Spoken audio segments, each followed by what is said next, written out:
Optimal minimal. At this altitude, I can run flat out for a half mile before my hands start shaking. Can I answer your personal question? Now would seem an appropriate time. What if I did the opposite? I'm a cybernetic organism, living tissue over metal endoskeleton. Ferriss Show. This episode is brought to you by Four Sigmatic. You might remember Four Sigmatic for their mushroom coffee, which was created by those clever Finnish founders. And when I first mentioned that coffee on this podcast, the product sold out in less than a week. It lights you up like a Christmas tree, which can be really useful. However, recently I've been testing the opposite side of the spectrum, a new product, and that is their reishi mushroom elixir to help me end my day, to get to sleep. As you guys may know, longtime listeners at least, I struggled with insomnia for decades.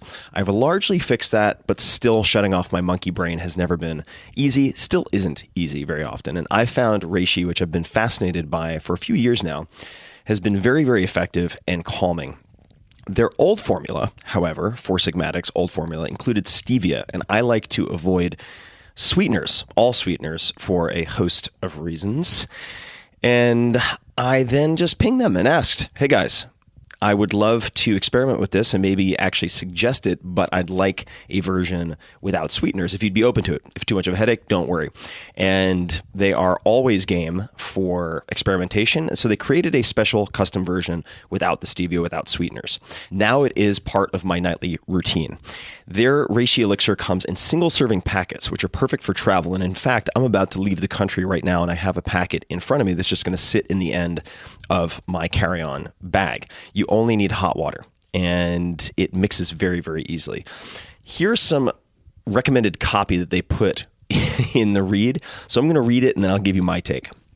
Quote, a warning for those in the experimental mindset. Reishi is strong and bitter, in parentheses, like any great medicine. So if the bitterness is too much, I recommend trying it with honey and or nut milk, such as almond milk. End quote. So I'm going to say, no, you should suck it up and you should drink the tea because it's not that bitter. And maybe you should take the advice of old Chinese people when they're criticizing youngins when they say, 不能吃苦, which means you're not able to eat bitterness. Bitter is, in many cases, an indication of things that help liver detoxification and so on. Not saying that's the case here, but I've tested this reishi elixir on family members, on friends. Everybody has liked it. It's a little bit earthy. It's not that hard. So I would just say, suck it up and no, don't put in honey or nut milk or any of that shit. Just drink the goddamn tea. It's delicious, I think, right? If you like pu'er, that kind of stuff, that type of tea, you're going to dig it. So just try it. Okay, back to then my read. If you'd like to naturally improve your sleep, both onset and quality, I think, naturally, you might just enjoy this reishi elixir without any sweeteners. It has organic reishi extract, organic field mint extract, organic rose hips extract, organic tulsi extract. And that's it. No fancy stuff. No artificial, whatchamacallit, anything.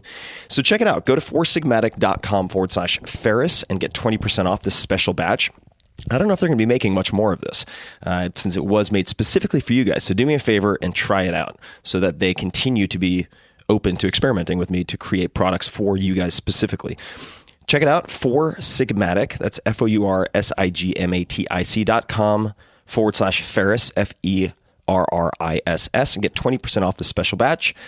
And you must use the code Ferriss to receive your discount, FERRISS. So again, go to foursigmatic.com/Ferriss and then use code Ferriss for 20% off of this rare, exclusive, limited run of reishi mushroom elixir for nighttime routines without any sweeteners. Enjoy.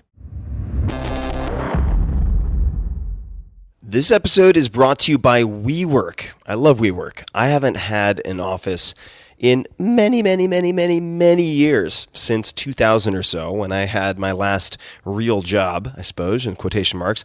But when I moved from San Francisco to Austin not long ago, I decided, you know what? I'm tired of working at home. I'm tired of working in coffee shops. So one of the very first things I did was to get a space at WeWork. I could not be happier with this change in my life. WeWork is a global network of workspaces where companies and people grow together. The idea is really simple. You focus on your business and WeWork takes care of all the rest, including front desk service, utilities, refreshments, and more. I also often have things shipped from Amazon and elsewhere to my office at WeWork. Here in Austin, I've been completely blown away by the members-only events, special offers, and perhaps the best cold brew coffee on tap that I've ever had. It's been amazing. It's been a real change in my life and improved my quality of life. And there are also dog-friendly WeWork locations all over the place. How fun is that?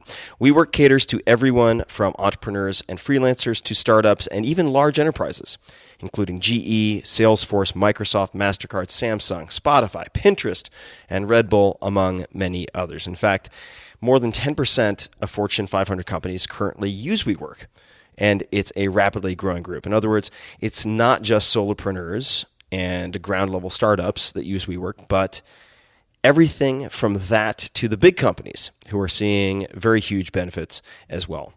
WeWork believes that creating spaces where people can connect and create meaning together, right? After all, if you are someone who has built a business modeled on the principles in the 4-Hour Workweek or elsewhere, it can be a lonely road sometimes. Even though you're digitally connected, it can feel very isolating. So in these spaces, you can connect with real humans and all the while use space more efficiently and cost effectively, which makes you and your business better equipped to face the challenges of today and tomorrow. WeWork now has more than 200 locations, so you can find great spots all over the world. So head over to we.co/Tim. That's we.co, C-O. So we.co/Tim to become a part of the global WeWork community. At the very least, I encourage you to check out pictures of some of the locations around the world. There are some incredible spots. So check it out, we.co/Tim.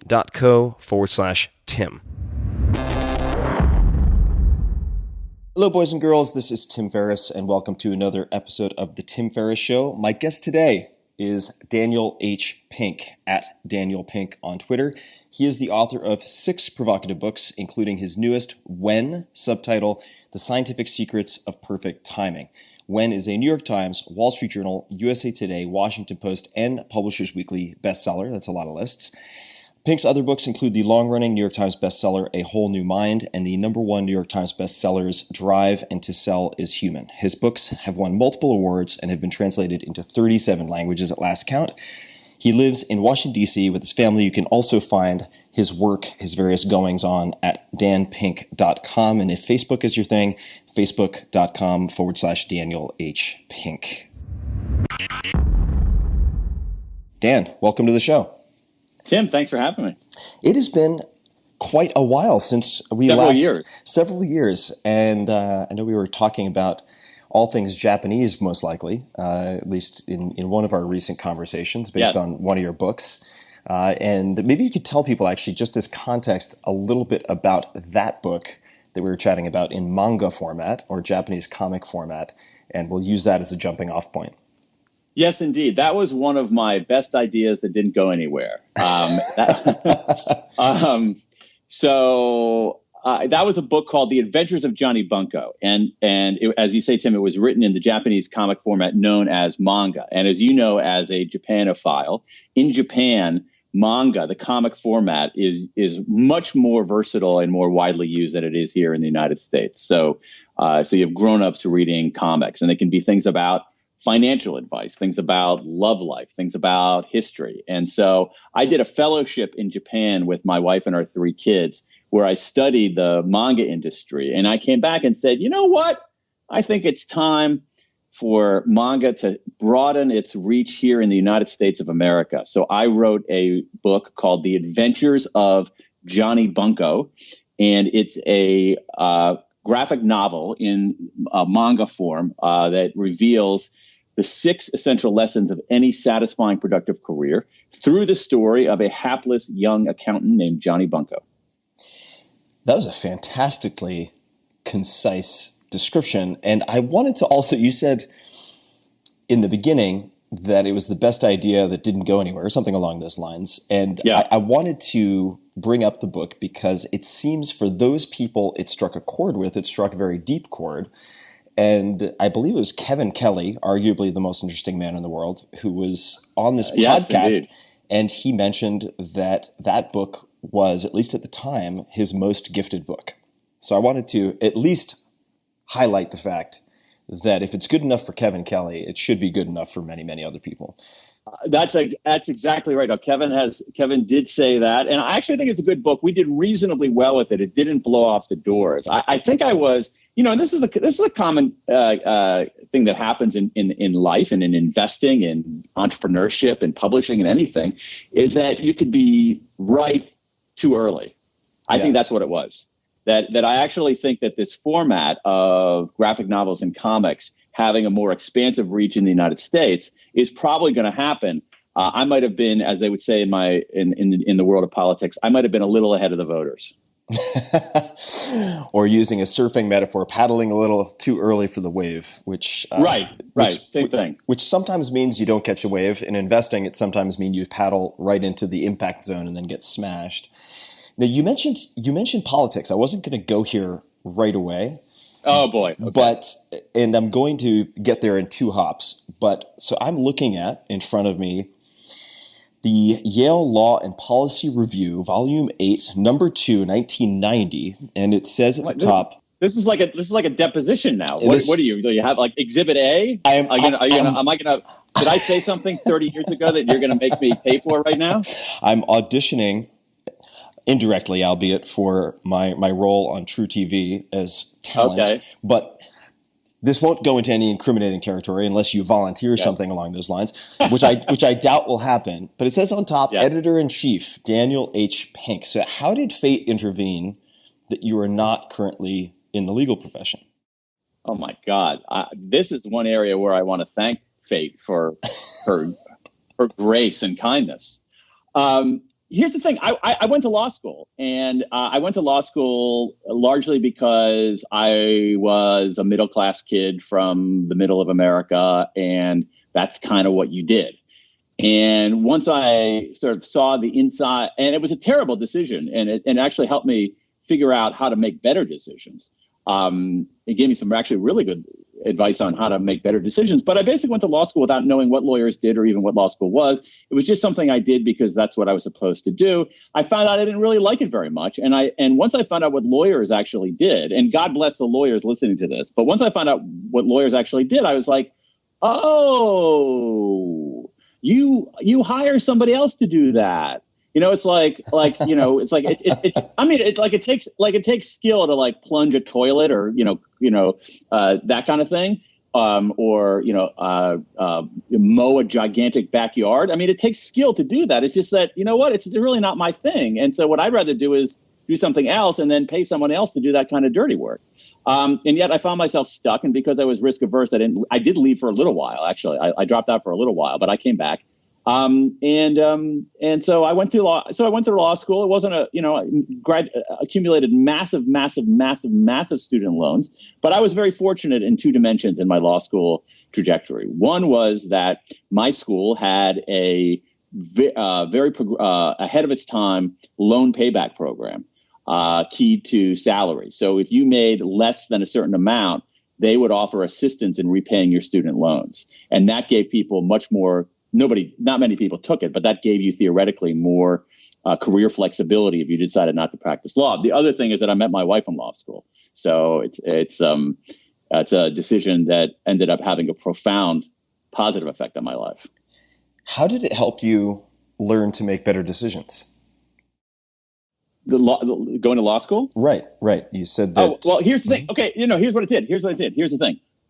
So there's this principle in social science. It has a fancy name, but it is something that we all do and something that we should do. Is the principle of surrogation. Okay. How do you make decisions? You use the principle of surrogation, and surrogation basically means find someone like you who made this decision and see what happened to him or her. That is, find out what it's really like. Again, this is a totally fancified way of something that is very commonsensical. Should I go to this restaurant? Well, let me check the Yelp reviews of 47 other people who've gone to this restaurant. And what I did, and it's amazing to me, Tim, when I think about this, and it's advice that I give to my own kids as well. I went to law school literally having never spent a day, not a day, 10 minutes talking to a lawyer about what she did. I'm embarrassed to say that, but that's absolutely the case. I went to law school having never sat in on a law school class. I mean, it's unbelievable to me in retrospect. And so had I done those kinds of things, I might have approached it more skeptically.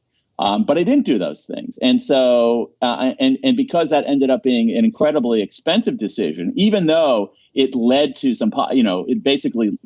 led to the most positive thing in my life, which is my wife. Even though it led to something positive, it was a terrible decision. So now I'm sort of a surrogation ideologue. It's like I believe in surrogation for everything, largely because I got bitten by that bad decision. Could you give us an example of at some fork in the road or some prospective decision where you've used surrogation? Or where you're planning on using it? Okay. So I'll give you an example of it. So again, and it's we're not talking rocket science here. We're talking like basically, hey, act like a reasonably intelligent grown up is basically what I'm doing here. But let's go back to the Japan thing. So I got a fellowship to go to Japan, and I went with my wife and our kids, as I mentioned. But before I did that, I talked to 6 different people who had the same fellowship. Before I accepted, 6 different people who had the same fellowship, what it was like for their kids, what the work was like, what the living was like before I made the decision. Now, again, that is not a monumental intellectual breakthrough, but it's something that I didn't do when I was much younger.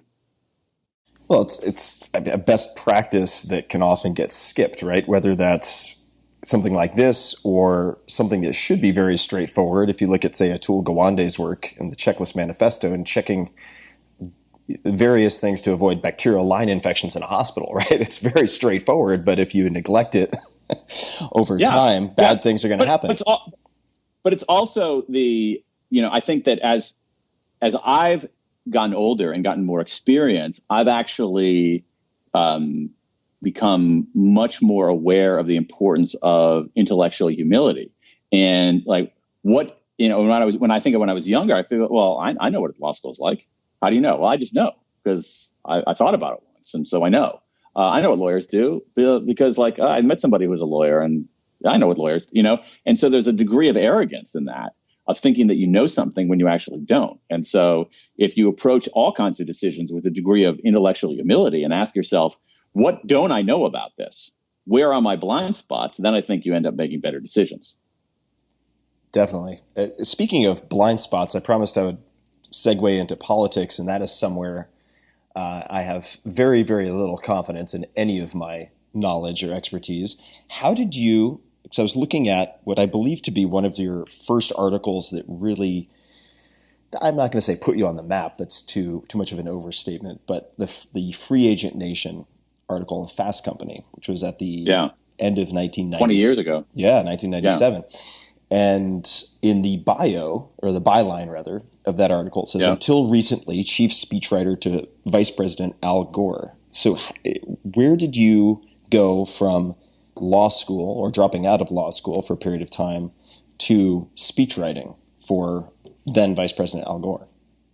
Well, when I graduated from law school, I was actually very keenly interested in politics. It was probably my deepest interest at the time. And I said, you know what, I'm going to work in politics. Why was it interesting to you at the time?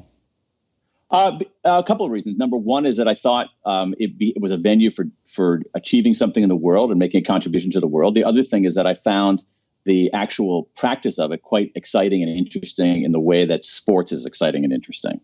So it was a combo platter for me. And I'd been interested in it for many, many years. And I said, okay, this is what I want to do. So I got out of law school and I started working on political campaigns, which at the time I liked because political campaigns are totally interesting. I mean, again, it's like a sport in that there's a beginning and there's an end and there's a very clear outcome.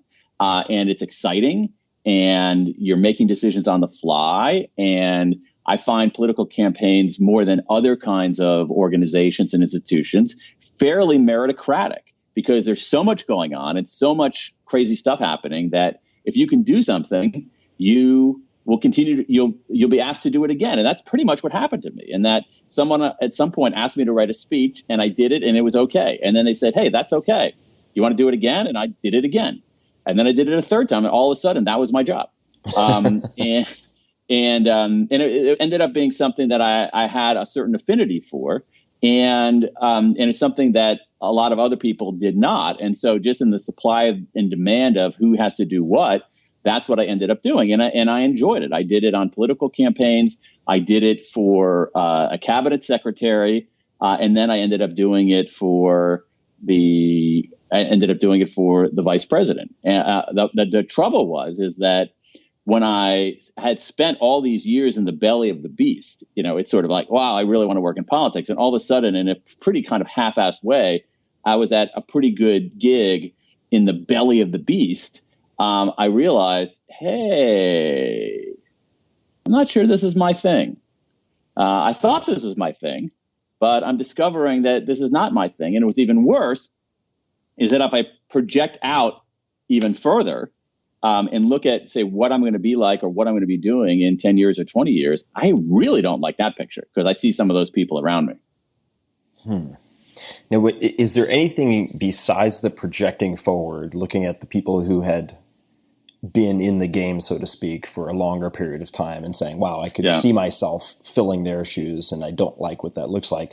Was there anything else, any other indicators or moments that made you realize it wasn't for you? There were a few things. First of all, the amount of BS that was involved was startling to me. I expected some, but if you do a pie chart of BS and not BS, the BS slice is extraordinarily large, larger than you would imagine, on a number of different dimensions. And here's the thing, Tim. I freaking lucked out, too, in who I was working for, because my last two jobs, I worked for Al Gore, who's a very smart guy and a very good guy all around. And before that, I worked for the then labor secretary. I was a speechwriter for the then labor secretary, a guy named Robert Reich, who's a very smart guy and a good guy. So I had basically the best kinds of bosses you could possibly have. And so that was another indication. Like, I got the best bosses you could possibly have. And I still it's not the species of Reich or Gore I don't like. It's the genus of politics that is actually bringing me down, And so among the things that I didn't like, let's go back to the BS. There was an enormous amount of time spent basically in the air in almost everything that was going on within the boundaries of the law, obviously, concern for basically pandering and fundraising. It was really quite remarkable. The other thing is that I also felt like a lot of the people who were good people, that they were so interested, they were so absorbed in the mechanics of things, that I felt like I was losing sight over what were we doing here in the first place? Right. What did we actually believe in? That and there was so much short-termism, so much short-term insane kind of posturing and let's get this slight advantage over the day. And it was like, what's the point? What's the point of all this? I'm working really, really hard, and I'm not sure we're actually doing that much. And here's the scary part: is that was 20 years ago. In retrospect, those are the good old days. All right. I mean, I'm old enough. I did this long enough ago where I'd be pumped when something I wrote made it onto the quote unquote evening news. I haven't watched the evening news for 19 years, we weren't dealing with social media. The world was very, very, very partisan then, but nothing like the way it is now.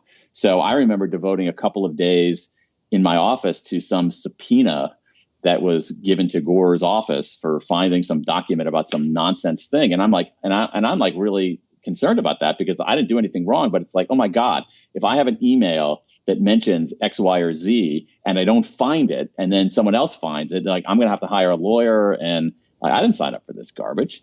So I finally decided to.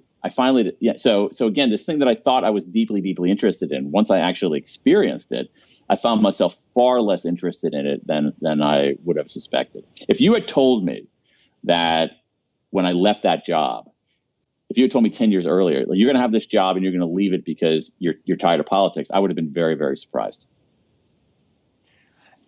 And if you look back at that experience, the skills you either had natively or developed, how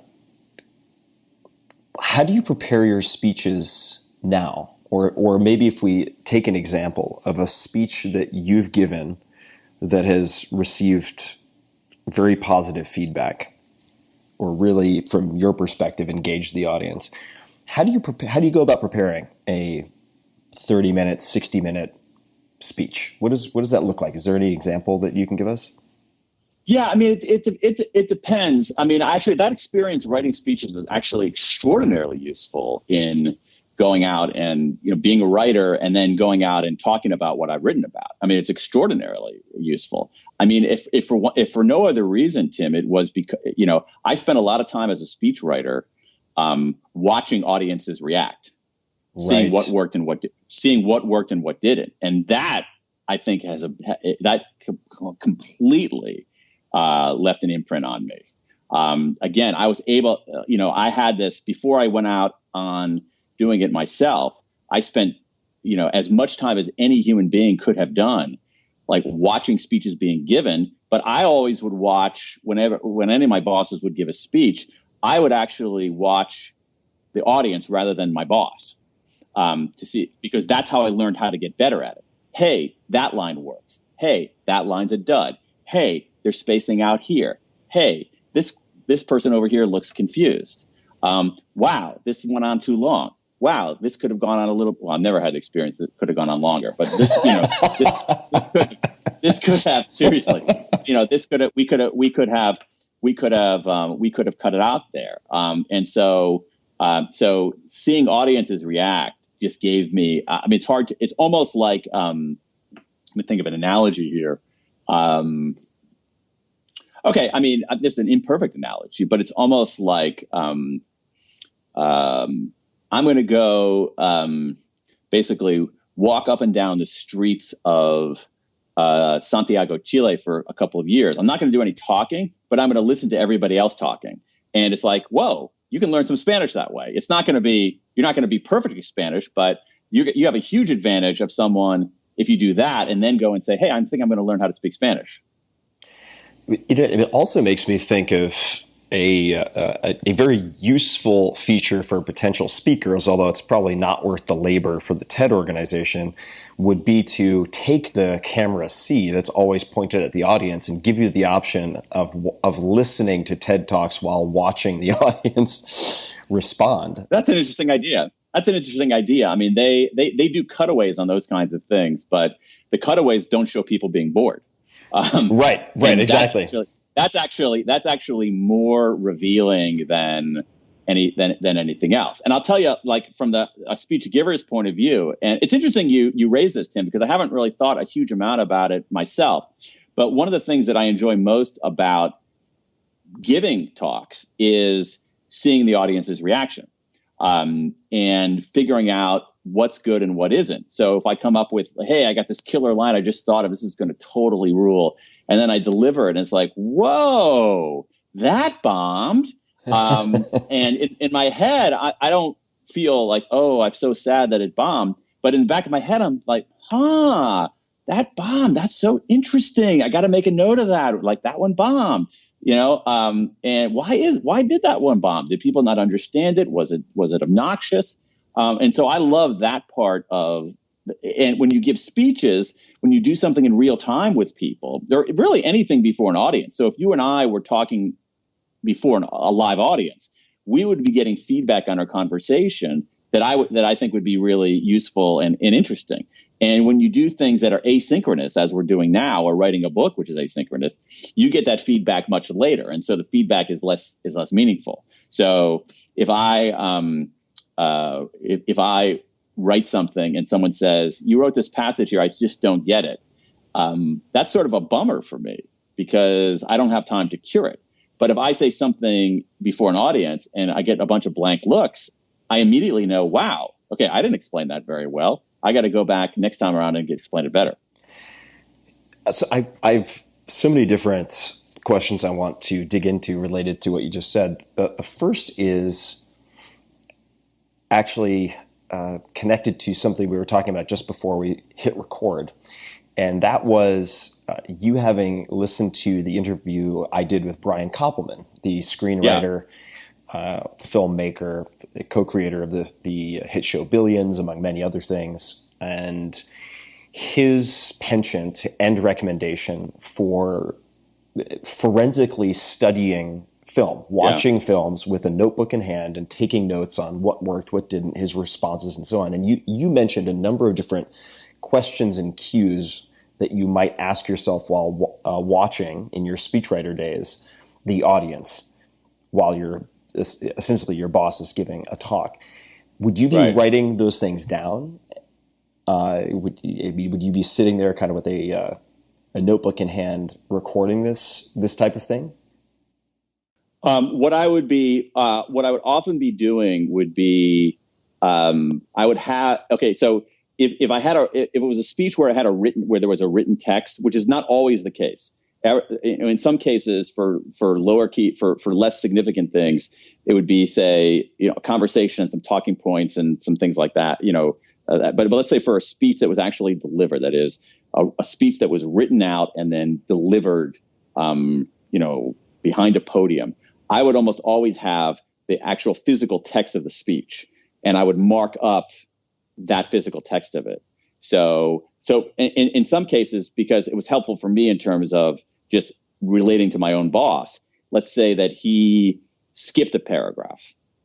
I'm like, I wonder why he skipped that paragraph. Maybe ask him about that, or maybe I could even figure out why he skipped that. He didn't even bother reading a paragraph, or he skipped a line, or he ad-libbed a new version of the line. That was actually very helpful to me in terms of just dealing with my boss. Because again, what you're trying to do in writing a speech for somebody else is that you're trying to make that person sound like the best version of him or herself.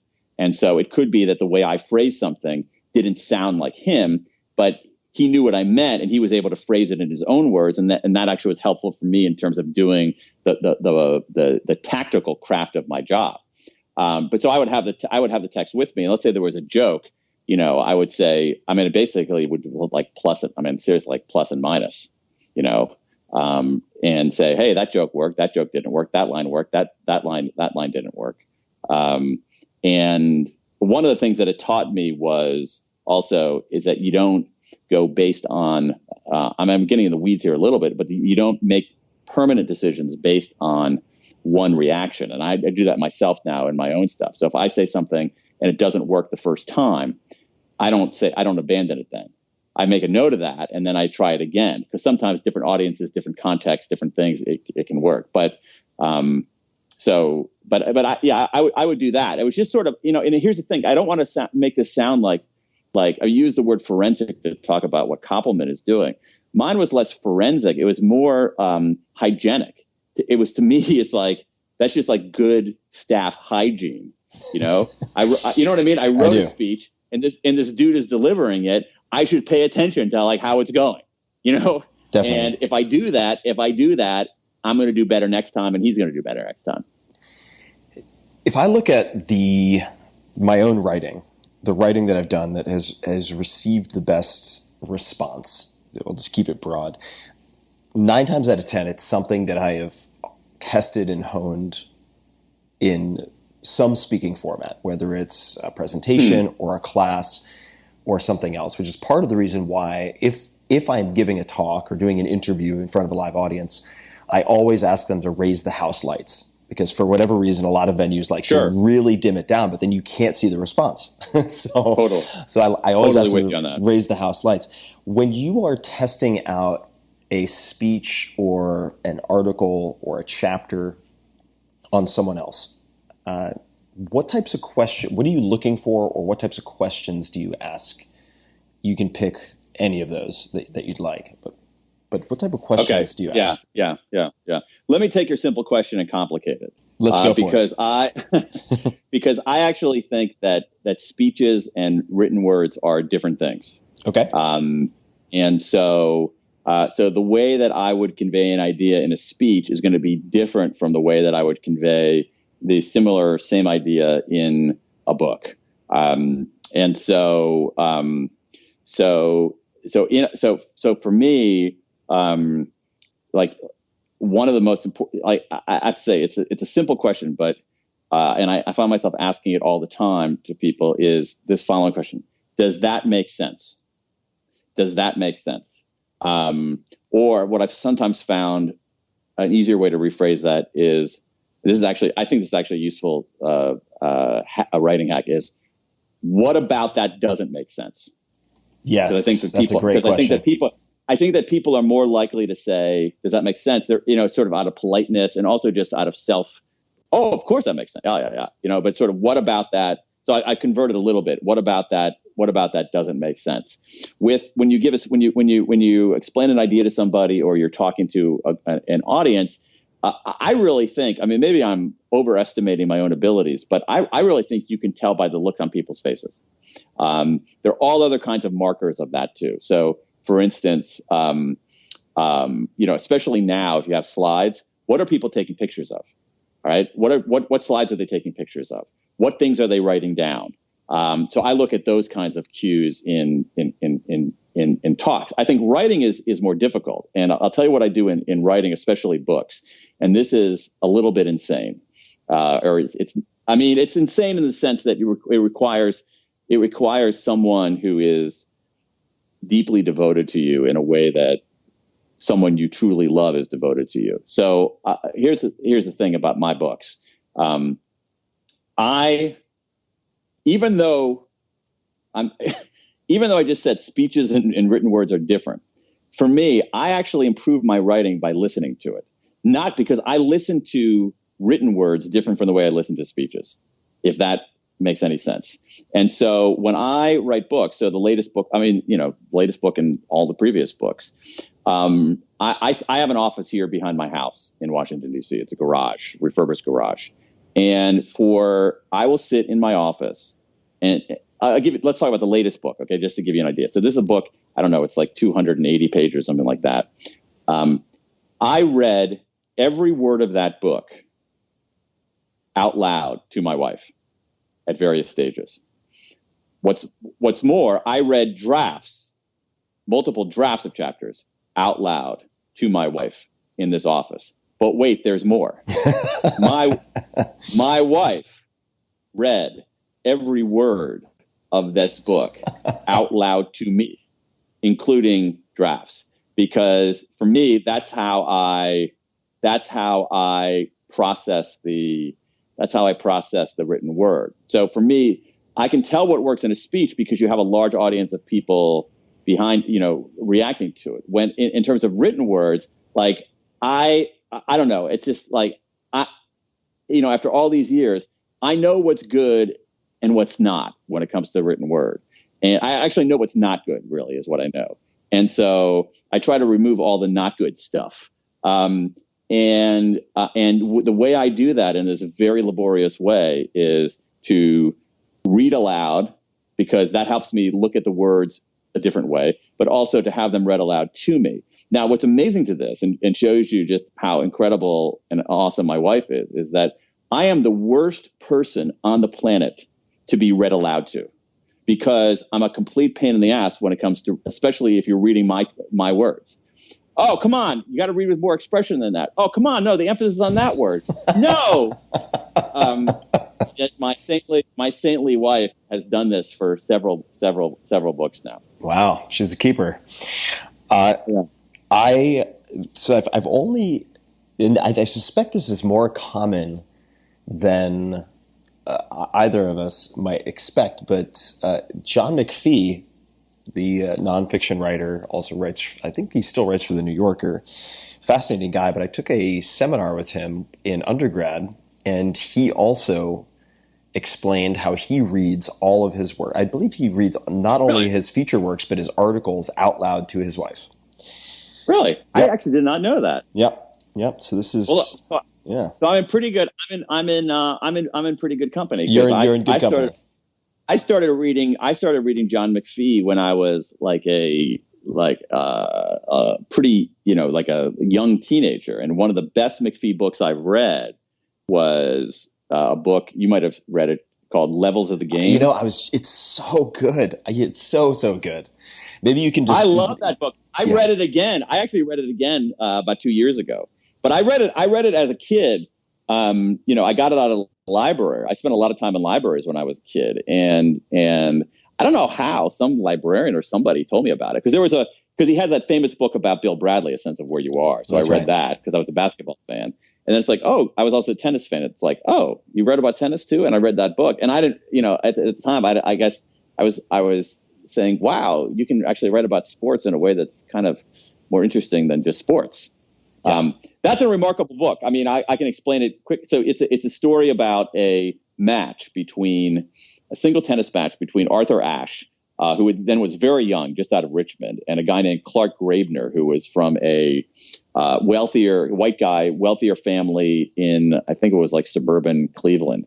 And what he does is he basically describes the match, but throughout he pulls back and tells each of their stories of how they actually got to the court that day. I think it was a U.S. Open match. And so he actually describes them playing a point, and then he pulls back and talks about how Arthur Ashe got there, and he pulls back and talks about how Clark Gravener got there. And he does it with such elegance and such concision. It's just it's a joy to behold. It's truly spectacular. And for those who haven't read McPhee, you should, if not for any other reason, that he can take any subject matter you can imagine and make a riveting book about said subject. It could be oranges, Plymouth Rock. Yeah, well, the Oranges book is great. I read that when I was a kid too. Hand-carved canoes, geology. Yeah.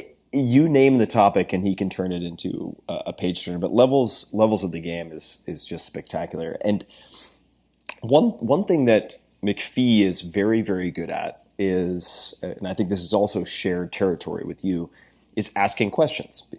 Given the nature of his writing, a very significant portion of his time is spent interviewing.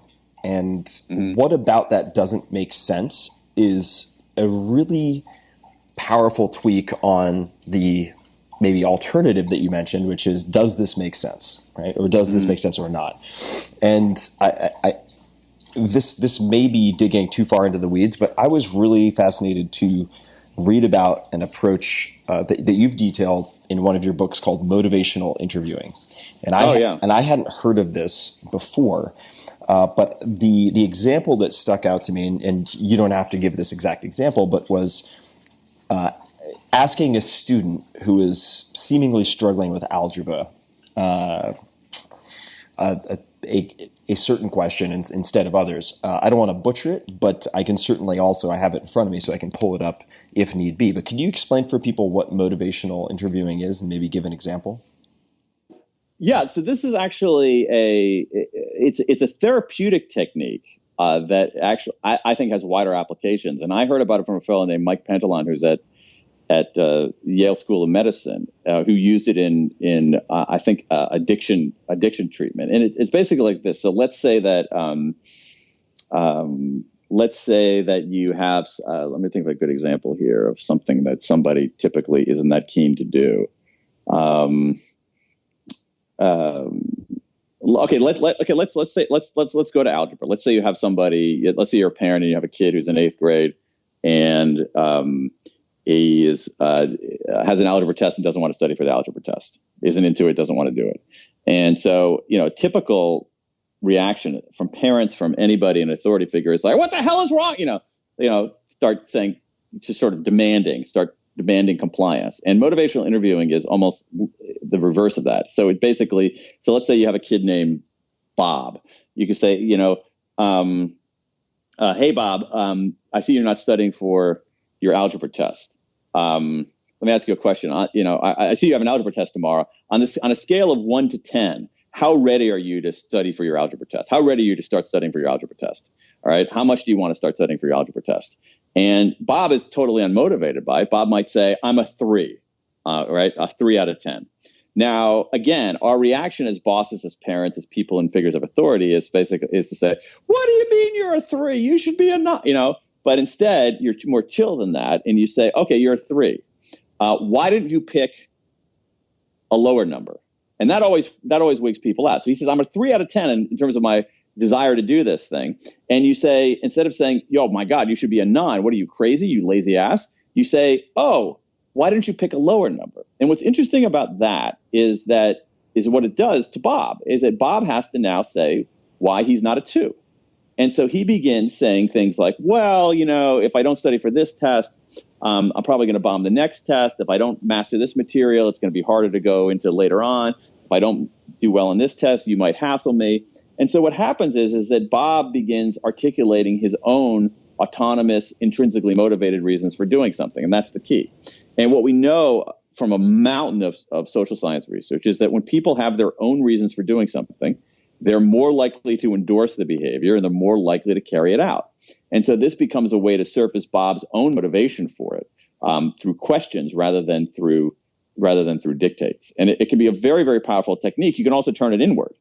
You say, well, how ready are you, Dan, to finish this chapter? Oh God, I'm like a 3. Then you say, well, Dan, why aren't you a 2? Oh, and so anything you can do to help people surface their own reasons for doing something makes them more likely to commit to the behavior, more likely to follow through on the behavior. That last extension is really important. I had been prepping this and reading the background, some of it, and it didn't even occur to me that you could apply it to yourself and use it for journaling or something like that to uncover or maybe rediscover the motivation that drove you to start it in the first place, even though you lost sight of it or it petered out or whatever the hell it might be. Yeah.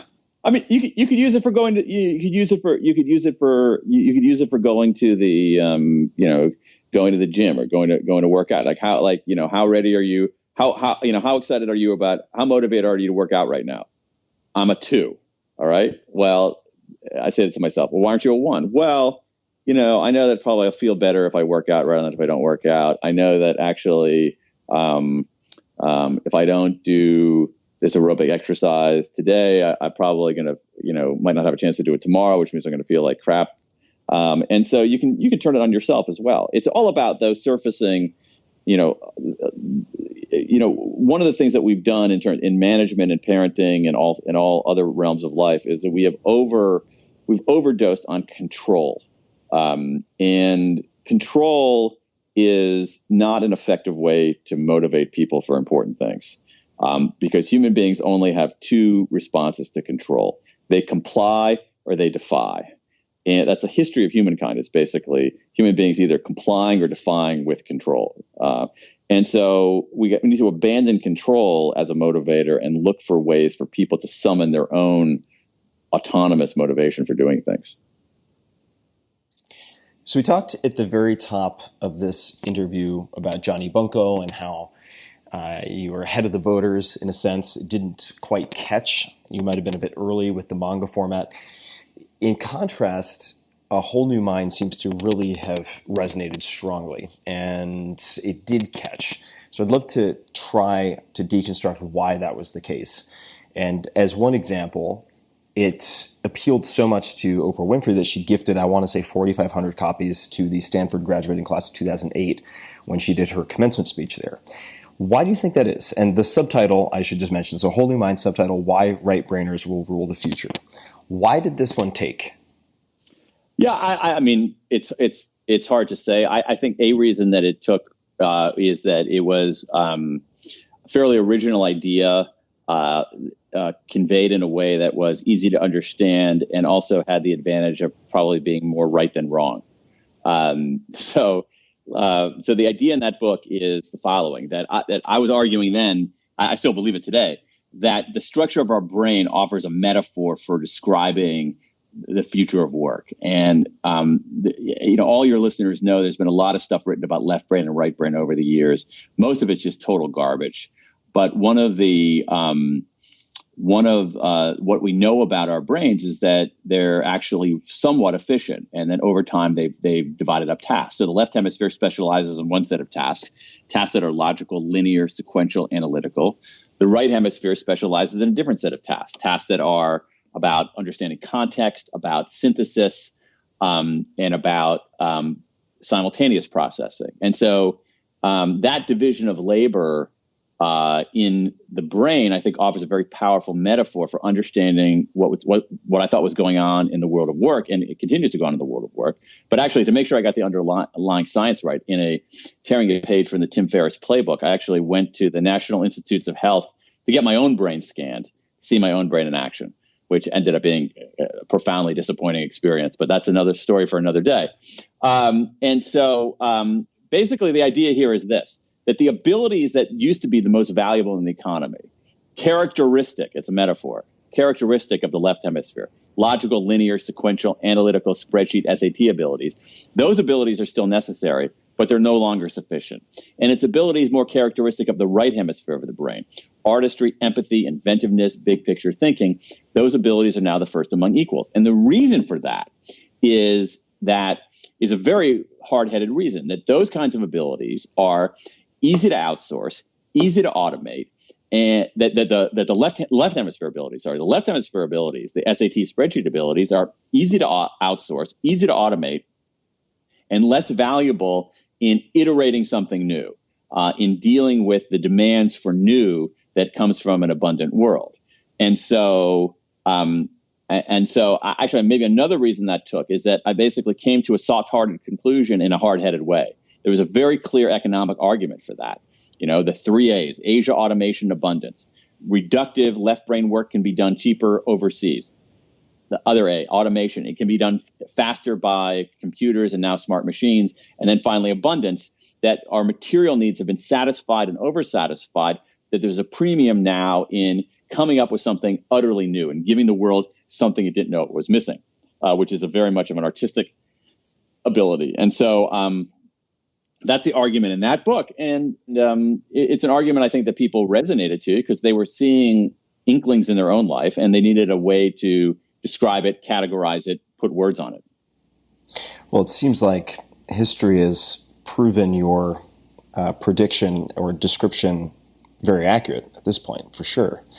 And it also it also occurs to me that this is another place, manga aside, where you and Kevin Kelley, the founding editor of Wired Magazine, are very much on the same page. You mentioned something in passing, though, that I can't let go because I have to hear the separate story. Why was your brain scan disappointing? Because I looked at my brain. I was thinking my brain would be special, some kind. It looked like every other brain I'd seen. Like I couldn't pick my own brain out of a lineup. So that's what it was. I mean, it's sort of, I shouldn't say disappointing. It's humbling, like the idea that I got this brain in my head. All right. And, leaving aside the thorny issue of where does the brain end and the mind begin, or vice versa. My brain is largely responsible for who I am, and yet when I see a picture of it, it's completely unremarkable and looks like every other brain that's being scanned that day. There's something kind of weird and humbling about that. Disappointing too. I don't know. I was expecting my brain would be cooler or something like that. Looking back at all of your books, do you find any commonalities or patterns? And I mean, we can also forge all sorts of spurious correlations. Yeah. But looking at the books that seem to have struck a nerve and those that, for whatever reason, didn't perform up to your hopes. Yeah. I don't know. I mean, I think that when it comes to actual performance of things, like how well a book does, that's something that's not fully, I mean, you know this. I mean, sure. Anybody knows this. That's not something that's fully in our control. Absolutely. And I'm actually more or less okay on that. I mean, it's disappointing when something doesn't do as well as you want, but to me, my criterion is, did I write the best book I possibly could write? And then once you put it out there, there's so many other variables. You just don't know whether it's going to take or whether it's not going to take. So, I mean, I wrote a book, my very first book was a book called Free Agent Nation. That was not a monumental, that did okay, but it was not a monumental hit. It should have been, because I think I was right. But for whatever reason, I think it came out I think it just came out at the wrong time. It should have come out slightly earlier. And so on that, so to me, how well a book does, there's so much randomness in that. I try not to lose any sleep over it. In terms of actual, is there a through line among all the books? That's an interesting question. And I can say from the creation point of view, there's absolutely not a through line. There is no intentional through line through these kinds of books. It's not as if I have mapped out somewhere on a whiteboard here in Pink Ink World Headquarters in Washington, D.C., this grand scheme to create the pink oeuvre in a certain fashion and a certain timetable with certain things covered like that. Far from it. I just go from one thing to another. I just figure out what I'm going to do next. And as you know, Tim, I mean, writing a book is so difficult. It's so hard. It's so time consuming that if you're not in love with the idea, if you don't love working on it, it's going to be miserable for you. So I just pick the next topic based on what I'm really interested in and what I want to spend a couple of years, a few years working on. So I think it's possible that people can detect a through line, that readers could detect a through line. Maybe they're seeing something that I'm not. But if there's a through line, it's visible only retrospectively. It's not something that was intentional.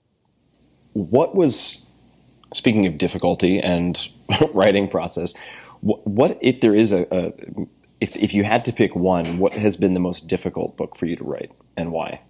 I think it was the last one, the last book that I wrote. Believe it or not, you would think it would get easier over time, but it didn't. So this last book, When, about the science of timing, that was the most difficult book to write. Partly because I went into that book I started writing A Whole New Mind, having done some research and saying, hey, I think there's something going on here. I think we're moving to this world, and sort of I had a theory of the case. With Drive, I had a book about motivation. I had looked at a lot of the research in motivation. I said, well, wait a second, people are missing a huge story here. With When, I went in totally with questions rather than with any kind of theory of the case. I basically said, hey, I'm making all kinds of timing decisions in my own life. I'm making them in a totally half-assed way. I'd like to make them in a better way. Could somebody please give me some guidance? And I started looking around for guidance, and it didn't exist. And then I started looking at the research, and I realized that across all of these domains of research, literally dozens and dozens, from the hard sciences of molecular biology to endocrinology to the social sciences of economics and social psychology, to many, many domains, these scholars are asking very, very similar questions. What's the effect of time of day on what we do and how we do it? How do beginnings affect us? How do midpoints affect us? How do endings affect us? And so I went in saying, wow, how do I make better timing decisions myself?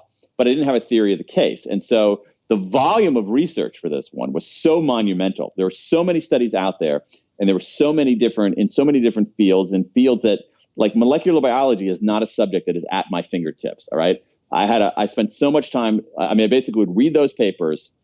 I would read them through, and I would write down all the words that I didn't know the meaning of. And then I would look up those words, and then I would read it again, and I would read it a third time. And so it's very painstaking. And then also because I didn't have a theory of the case, I just had questions rather than even a kind of skeleton or a shape of what I wanted to write. I had to figure that out. So I probably did, 17, 18 different outlines of that book. So that was you would think it would get easier, but it actually got hard. It actually got harder. 18 outlines. What would such an outline look like? How long is it? What's the format? The outline. When I say an outline, it's relatively short, just like 1 or 2 pages. Nothing too comprehensive. I guess outline is well, it's partly the right word, because I'm a firm believer when it comes to speeches and when it comes to books. I'm a firm believer in structure and shape. I think that those are what makes some things work. I think it's true for television shows. I think it's true for podcasts. I think that structure. I think that structure and shape are very important. All right. No, so here's the thing, Tim. I think your podcast, they don't necessarily have a structure, but they have a shape. There's no question they have a shape. All right. And so it's a difference between, we can have, you can have sculptures, beautiful sculptures that have right angles, and you can have other beautiful sculptures like a Henry Moore sculpture that has no right angles at all, but it has a distinct and memorable and identifiable shape. Right. But I'm a big believer in structure and shape. And so what I'm doing there is that's basically just my search for how do you organize the ideas and what's the shape or the structure of the final product going to be? Because once I see the shape, I can do a lot better work. But for this other, it's like I'm reading through 700 studies on all this kinds of stuff. And I'm like, good God, how do I even make sense of this? What do I put where? I started thinking about organizing it. Do I organize this book about timing? Do I organize it basically the way that we organize time? So do I write about, the hour, the day, the week, the month, the year, the lifetime? And that's a really bad way to do it. But I ended up, Why is that bad? How did you decide that was a bad approach? Because for a couple of reasons. Number one, the material didn't organize itself cleanly in that way.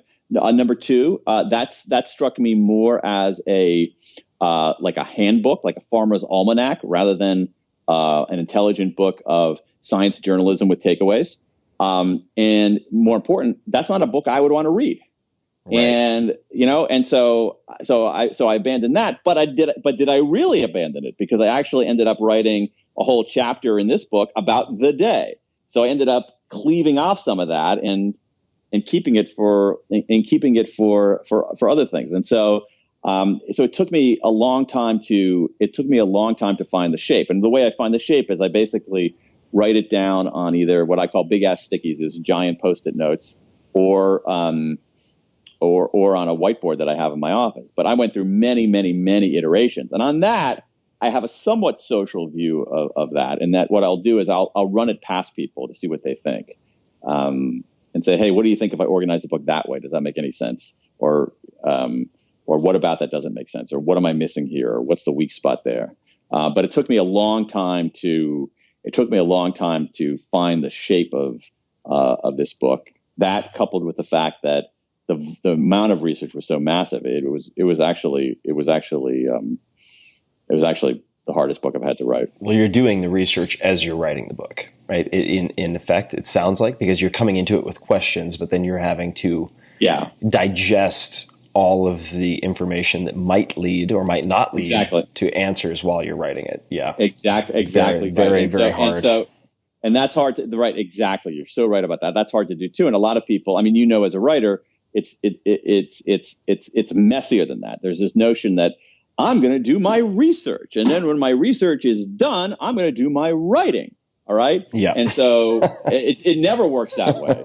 But when you have more questions and when you don't know the shape yet and you still have a lot of questions, what happens is I'm going to do the research. Now I'm going to try to write down something about it. Crap. You know what? Now that I write it, I realize I'm missing a whole thing here, and I got to do more research. So let me go back and do that. So it's less of this kind of, happy march from, happy jump from I'm going to go from this lily pad to that lily pad and happily jump from each one to another like a delighted frog. There's a lot of task switching. That's exactly why the 4-Hour Chef for me was also by far the most difficult book, among other reasons, to write, is that I came into it intending to try all of these experiments, ask all of these questions, and write the book somewhat chronologically as I'm getting answers. Oh. And that was a very punishing way to approach things. But to look at the content, so going past the structure and looking at the content and the findings of when, I was looking at an NPR interview that you did and teasing out some potential ways that I could apply the content from this book into my own life. And I'm going to read a quote. You can feel free to correct it, but this is what I have as one very clear example.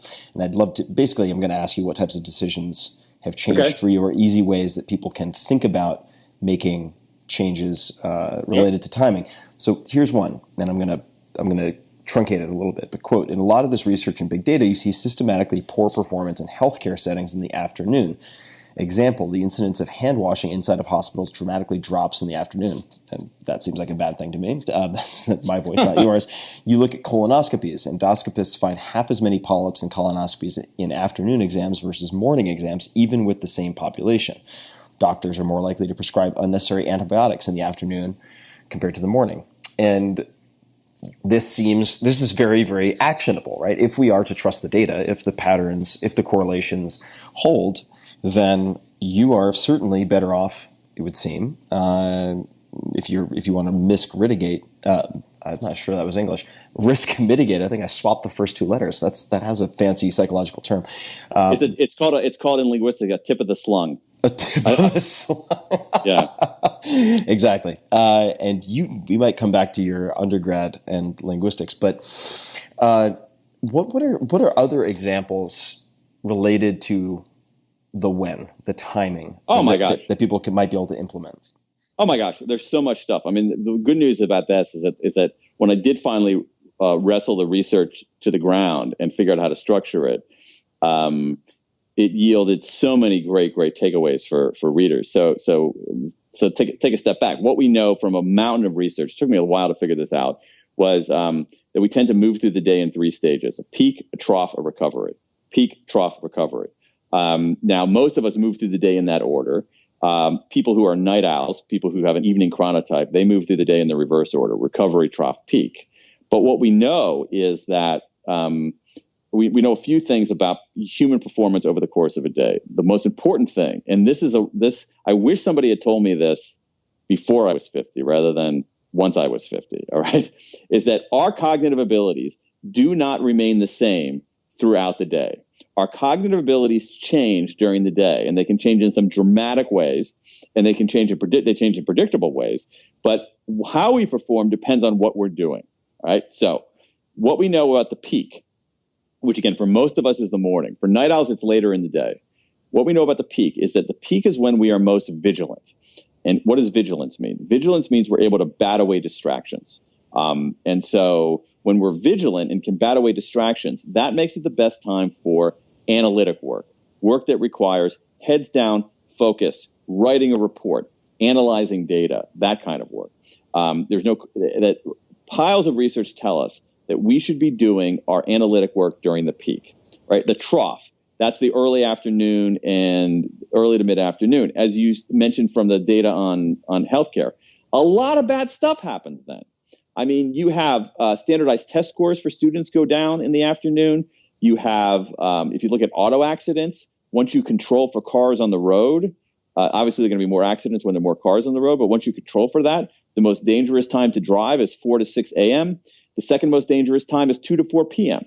During that midday trough, we should be doing more of our administrative work. We should be answering our routine emails. You've talked in the past, Tim, about batching. We should be batching our routine emails and answering them during the trough. We should be filling out our TPS report. We should be filling out our expense report, whatever. That kind of stuff that we have to do during the course of a day that doesn't require a lot of major cognitive power. Now, the recovery period, again, because this peak trough recovery is a pattern of mood that also is a pattern of performance. The recovery period is actually really, really interesting. During the recovery period, we have elevated mood. Our mood is better than during the trough, but we're less vigilant than during the peak. And so it's really important to think about that combo platter here. That is, you have higher mood, but less vigilance. That makes it a good time for things like brainstorming, for things like insight work, where if you're too locked down and focused, you're not going to be that creative. And so that degree of looseness coupled with the elevated mood makes that recovery stage better for what are called insight problems, brainstorming, things that require iteration. And so what we see is that if we recognize that our cognitive abilities don't stay the same over the course of a day, that they change in predictable ways, and that when we do something depends on what we're doing, we should be moving our analytic work to the peak, our administrative work to the trough, and our insight and creative work to the recovery. And it's that simple. And what the research tells us also is this. Is that time of day explains about 20% of the variance in how people perform on cognitive tasks. So if you think about that, that's a big deal. Like we can explain if Fred, if we have two people, Maria and Sally, and they perform differently on cognitive tasks, how do we explain that? All right. We say, how do we explain that variance in how people perform, Maria, Sally, and 18,000 other people perform on cognitive tasks. We say, oh, some people are smarter than other people. Some people are more conscientious than other people. Some people have more social advantage than other people. But what the research is telling us is that 20% of that variance is time of day. Right. And so what we should be doing is, and what we're not doing is, we should be making our when decisions in a strategic way rather than in the lazy, haphazard way with which we tend to make our when decisions. And you see this most glaringly, and this is my rant of the year, is you see this most glaringly with meetings in organizations. When we schedule meetings in organizations, the only criterion we use is availability. That's it. Who's available?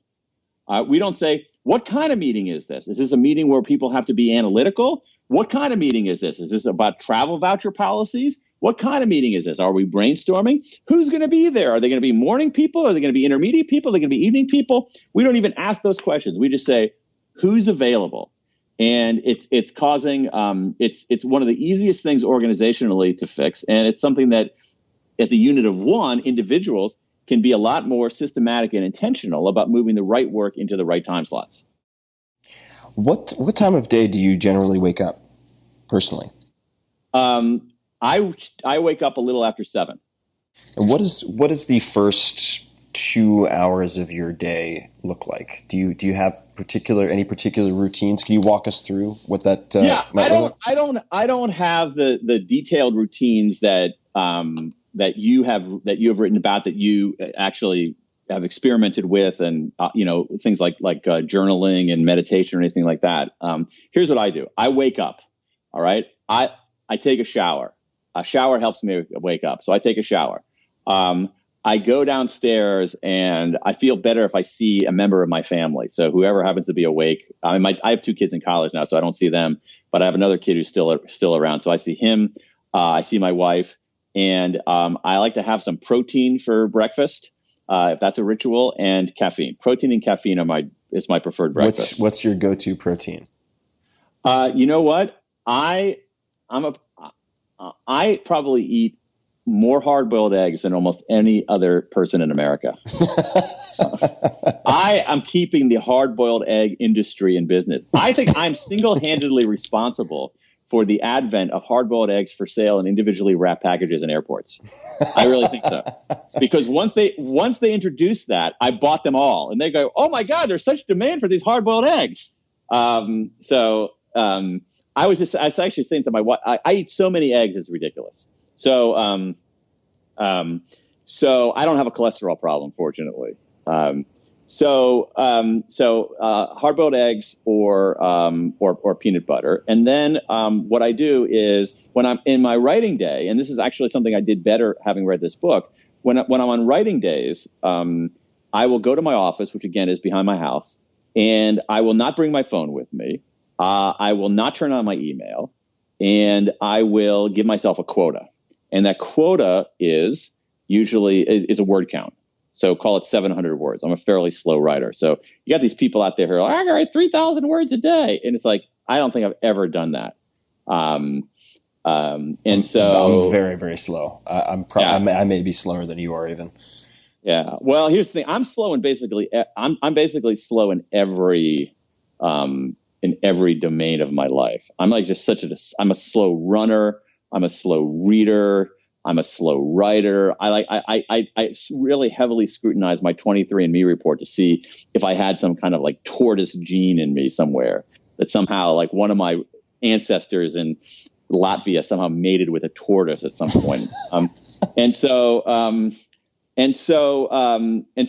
what I will do though is I will come in and give myself that quota, and I won't do anything until I hit that number. And then I'm free to do other kinds of things. And then what I'll do is I always, I'll have lunch, And then I will, I like to do, I have done a good job, especially after like this book changed the way that I organize my day, because I do my analytic work better in the morning. So this book impelled me to clear out my mornings to do that analytic work, which for me is writing. I stuff the administrative stuff off into the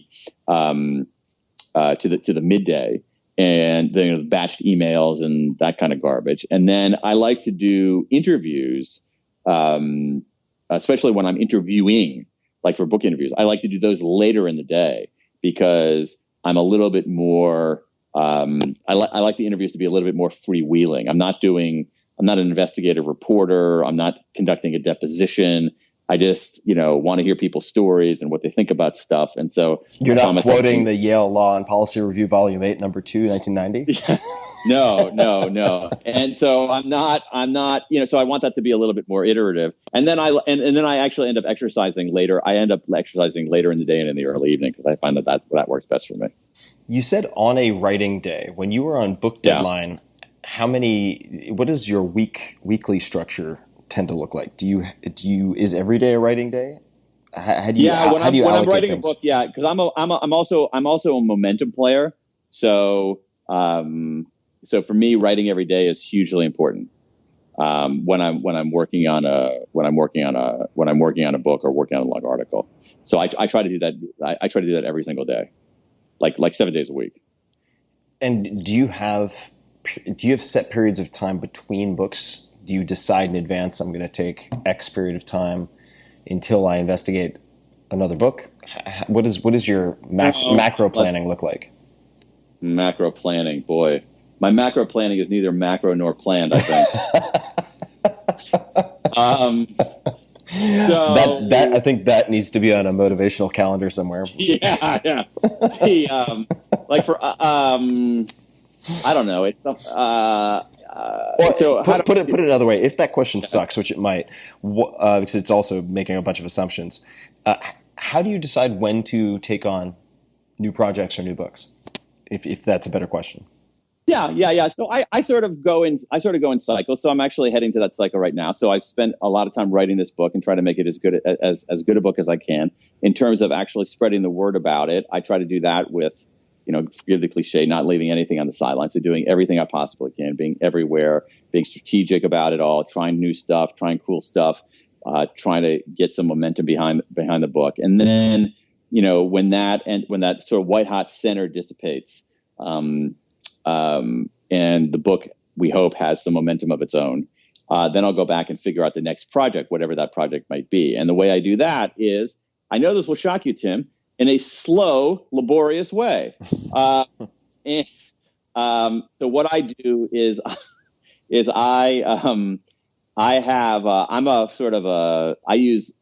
I'll give you my mechanisms here. So believe it or not, I use a lot of paper folders and I have a labeler. I use paper folders and a labeler to label my folders. Cause I was like a getting things done guy before getting things done was cool. I met David Allen like in 1997. And I bought a labeler like shortly after that. I was going to ask if he's sending you your customary 5% royalties for your the brain power. You're like the guy who invented rollerblades, or the gal 40 years before they became cool. Oh yeah, no. I'm a GTD devotee. I'm not hardcore. I'm not like orthodox, but I'm not reform. I'm not reform either. I'm sort of like in the middle. And so anyway, I have these paper files with labels. And so when I read stuff or make notes to myself, I throw stuff in those files. I use Evernote, and I also use Dropbox. And I just throw ideas in there. And then what I do is every 6 months or so, I go through those ideas of like, hey, this would be a cool television show to do. Hey, this would be a cool article to write. Hey, this would be a cool book to write. And as I look at those ideas, maybe revisiting them every 6 months or so, I realize that most of them are just god-awful ideas. One of my beliefs about the human brain or creativity is that in order to have good ideas, you have to have a lot of ideas. And so I have a lot of bad ideas, which I think is the only way for me to surface any decent ideas. So I'll revisit those ideas, and then when it comes, and I'll cull. And what often happens when I cull is that a few ideas end up just staying there over and over again, every 6-month cycle. And then when I get to this point now, I will go back to all of those files and look more carefully and say, hey, I sort of have in my mind's eye right now 3 possible projects. And so I'll more heavily vet those projects, read a lot more, talk to people, bounce ideas off of people. And I like bouncing ideas off of people, about which more in a moment. And then when it comes time to write a book, I will actually write a book proposal, even if I have the deal already done. So I have a 2-book deal, like I have to write another book, but I'll still write a proposal for this next book, maybe 40-page proposal, which allows me to figure out, is there a there? Is this something I really want to work on? I think a lot of things sound really good when you're just shooting the breeze. They sound less good if you have to say, can I explain this? Can I explain this idea? Who's going to buy it? Why it's cool? Why it's original? Why no one else is doing it? Can I explain that in a coherent written document? That's a tougher order. And so not everything lends itself to that. And I will bounce ideas out of people. So actually it's funny. You mentioned Kevin at the beginning of the show. I had this one idea where I went out and I made the pilgrimage to, what do you call his town? Pacifica. And made the pilgrimage to Kevin's house and said, I got an idea I want to run past you for a book. And Kevin was one of the people who said, that's not a very good idea. And and unfortunately, he was not the only one who said that.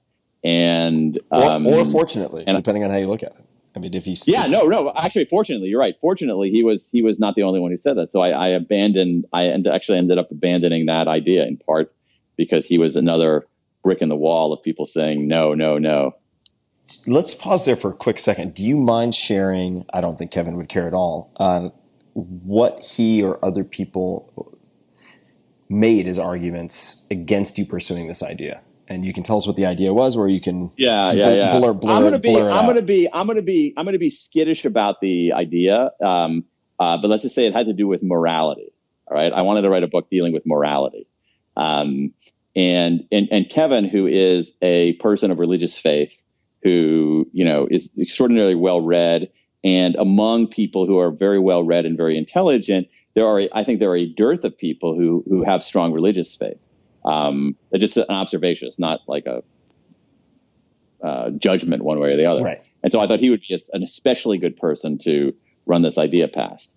And I guess he and others, the theory of the case that I had, he and others had 2 criticisms of it, and they are not insignificant criticisms, Tim. The first criticism was, you're wrong. Okay. All right. To begin with. Yes, you're wrong. All right. And the second criticism was, you're right, but it's not interesting. So those are 2 pretty, those are significant critiques. Right. So that's generally how I do things. When I came up with this idea for when, it was an idea that was kicking around there, and one of the ways that I knew it was a good idea were 2 things. Number one is that when I was writing the proposal, first of all, I was looking at the research, and I found myself wanting to do more research, which is always a good sign. It's like, holy crap, is that true? Well, what about Bobbity Ba? And I go look at Bobbity Ba. Oh my God, Bobbity Ba says, and so I found myself wanting to do more research. That was one thing. And then when I started writing the proposal for that, it was like, for me, it doesn't happen very often, but there were portions of it that were just like butter. I could just explain it so clearly, like, here's what I'm going to try to find out, and here's why it matters. And it was like that, that scene in Jerry Maguire where he sort of writes all night and, I'm taking the goldfish minus the goldfish. I was doing handstands against the wall and everything like that. So that's sometimes a good sign.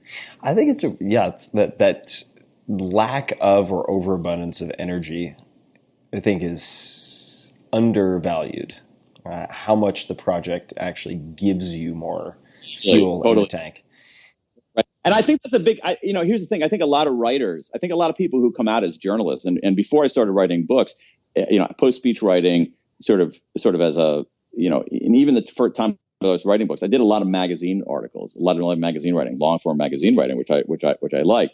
And I found a lot of journalists who would write an article, the article would do well, and they would get a book offer, and they would not properly vet it. About whether they want to, because there are a lot of ideas that you maybe want to go out on a few dates with, but there are very few ideas that you want to go steady with, let alone marry and have kids. And I think that books are basically you're marrying and having kids. Yeah. And that's a very, very, very high bar. There are a lot of great articles that should stay articles and make very mediocre books. And be potentially, I suppose not vice versa. It's very rare that you go in the opposite direction. But that's it's so. I mean, it's so off. I read. I want to say the name of it. I read one of those. Send it from me a blurb. I read one of those this weekend where somebody had an article. It did really well. They got a book deal. They turned it into a book, and it's like, okay, you know what? This thing has so much more impact as an article rather than as a book. So I want to dig in a little bit on this tickler file that you review every 6 months. Yeah. Because one of the most frequent questions I am asked is, how do you pick projects? How do you vet projects? And you mentioned revisiting every 6 months. So a few mundane questions. Within Evernote, do you have a specific notebook that is tickler file or something like that? How do you keep track of all of these ideas? I can actually look that up right now. What I do is I categorize them. So what I have is I have a giant file called MISC. All right, of just like shards. Okay, but then I'll go through that and say, wait a second. Let me think of an example here.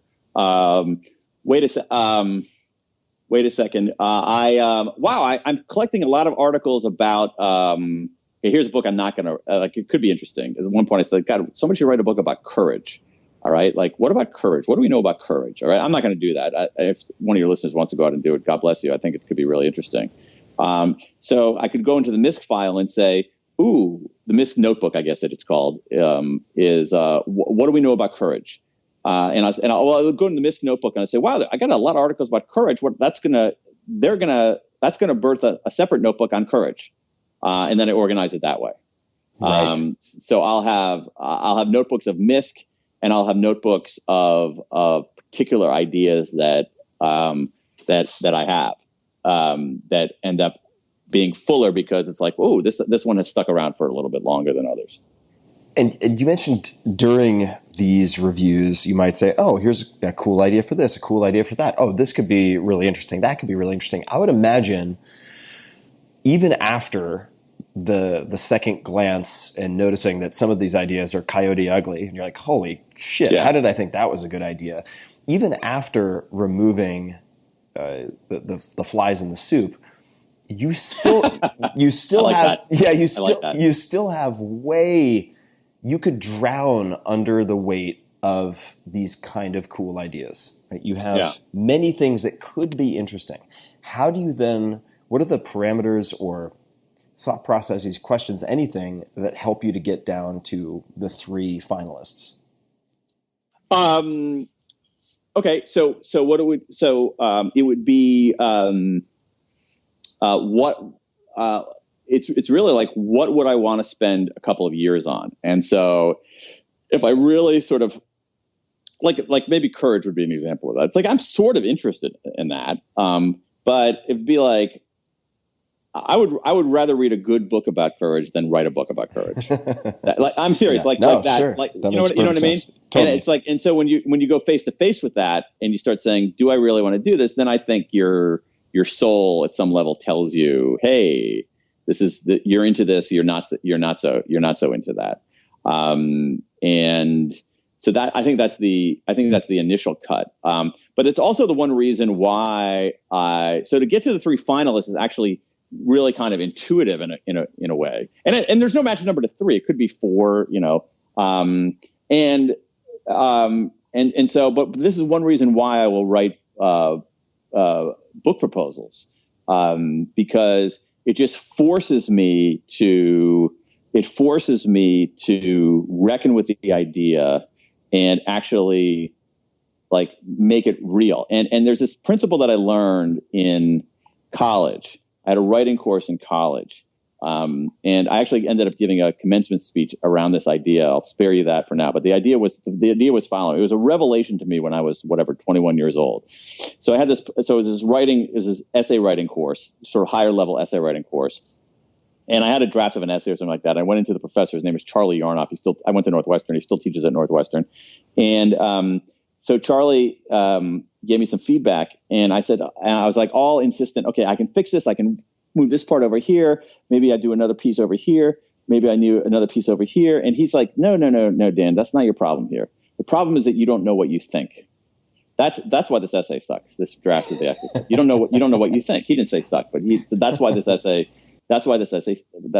stinks. And then he said something to me, and I don't want it to sound glorified or sound like something that is confected where a swell of music will come up behind me and this. But what he said, but it's words I've never forgotten. Truly. He said, sometimes you have to write to figure it out. Sometimes you have to write to figure it out. And that was a revelation to me, because at the time I was in this mode, very kind of traditional schooling mode, where sort of like we were talking about before, you do your research, then you write. You make your outline, then you write. And what he was saying to me is that, the real writers it's more dynamic than that. Sometimes you have to write to figure it out. And that was transformative for me.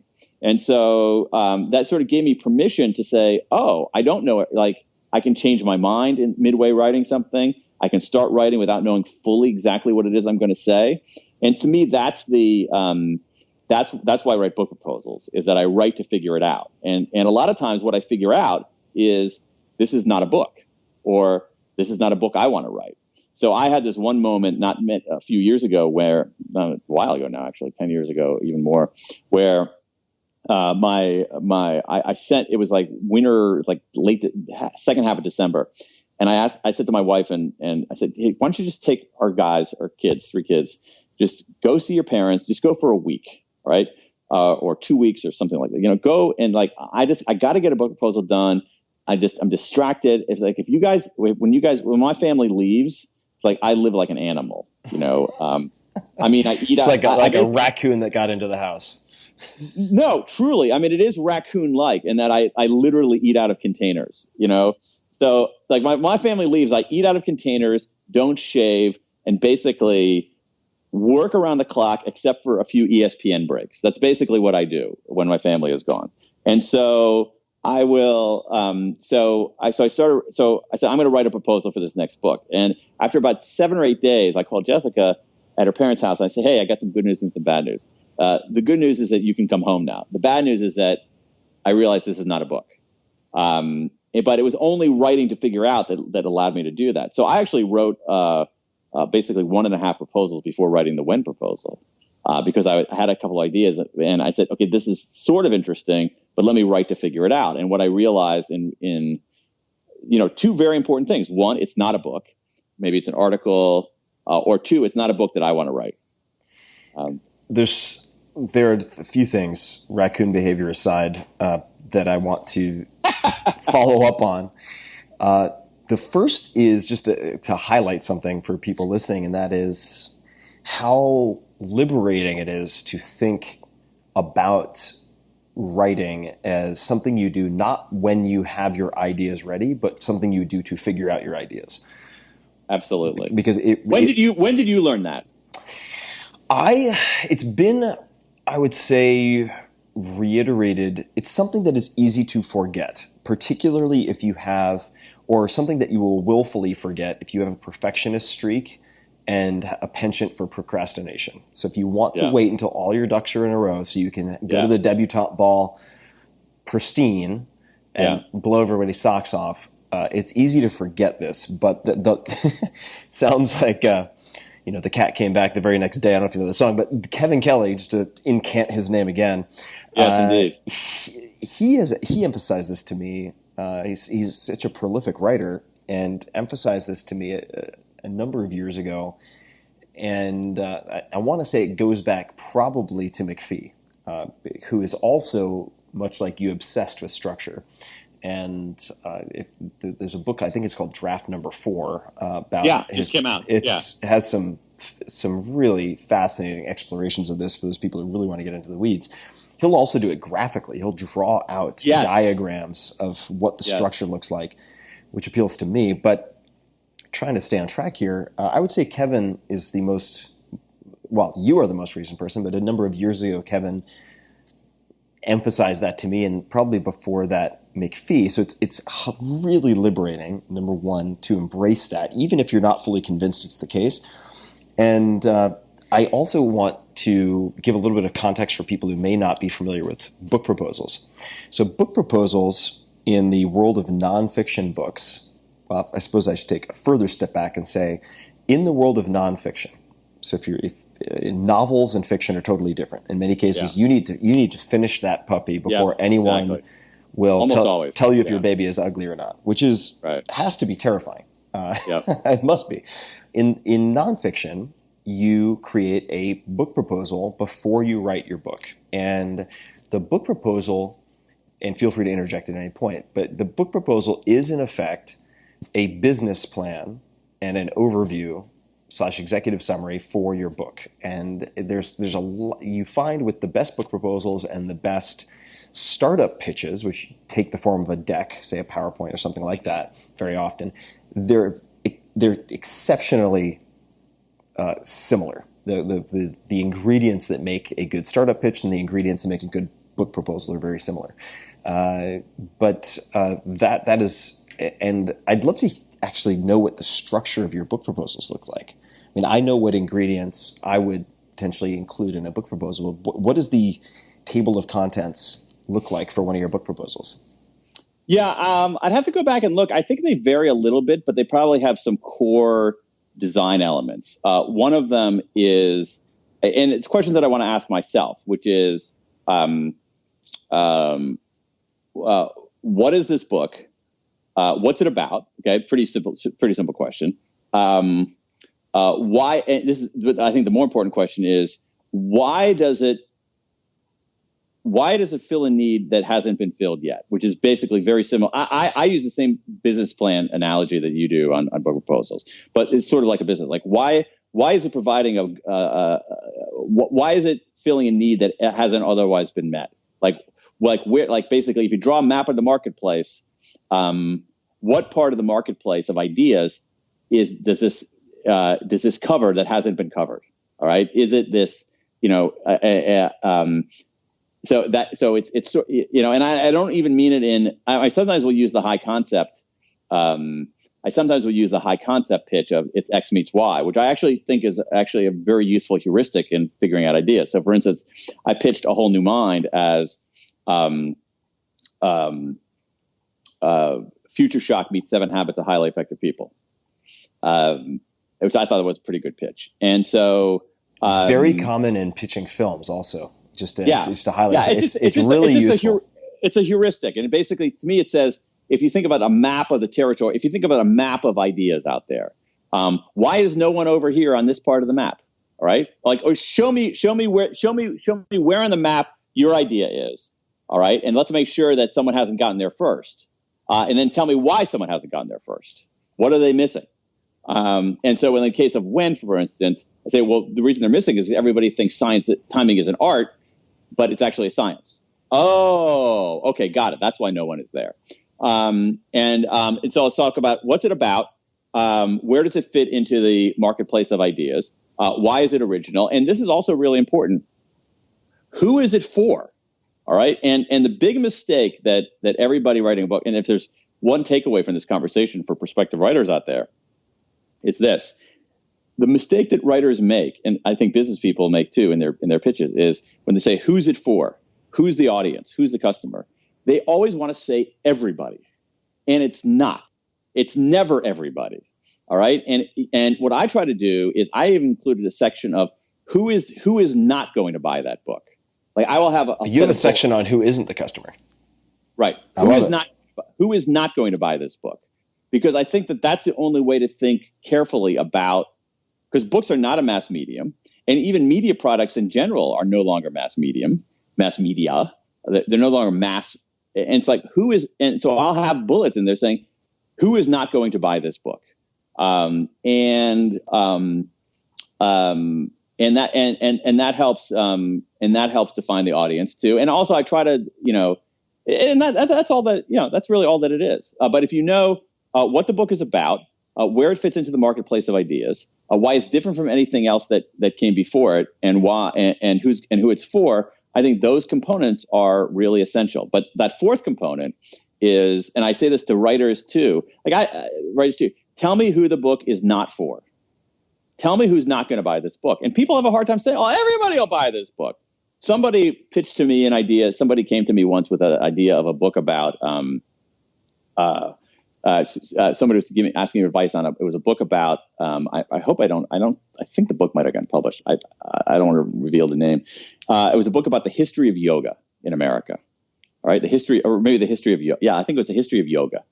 And it's like, oh, okay, that's cool. So I think a lot of people, who do yoga might be interested in that. And she said, well, I think people who don't do yoga are going to be interested in this. And I said, no, they're not. Like, people who don't do yoga don't care about the history of yoga. All right. There are a shitload of people in America who do yoga. Like, that's a pretty good audience right there. But don't tell me you know what I mean? And so,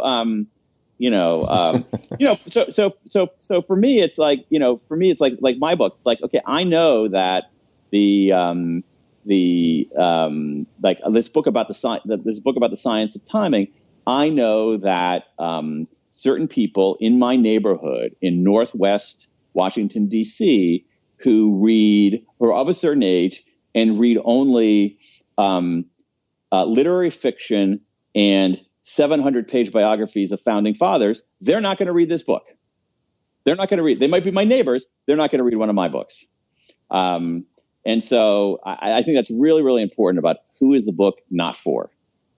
Well, it's also an indicator of focus and logical / rational thinking in a sense, right? Because if you're, for instance, just to digress for a minute, but if you're in the world of investing, where I spent a long time with early stage startups, 17 years or so, if they say everyone is my customer, there is a very real risk that if you give them X number of dollars, you give them $1 million, that they could be developing Dropbox for, say, early tech adopters in the first wave, and they need to get from 0 to 10,000 users.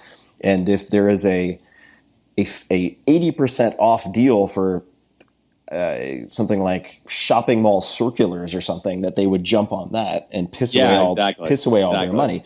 And certainly, I think a lot of books fail, and this is true of presentations too, from too much miscellaneous information, not too little. If that makes any sense. Absolutely, it's a matter of it's really just a matter of focus. And going back to the speech thing, I mean, one of the pieces of advice, to the extent that anybody ever asked me for advice on giving speeches and whatnot, is, and it sounds a little like it sounds like a Zen koan-ish sort of phrase, but basically my point is, say something important rather than say important things. And like, I find a lot of times people say something important rather than say important things. Because I think a lot of times people like to try to stuff within the skin all the things they found out, all the things that they know, and they end up not saying anything important. And so,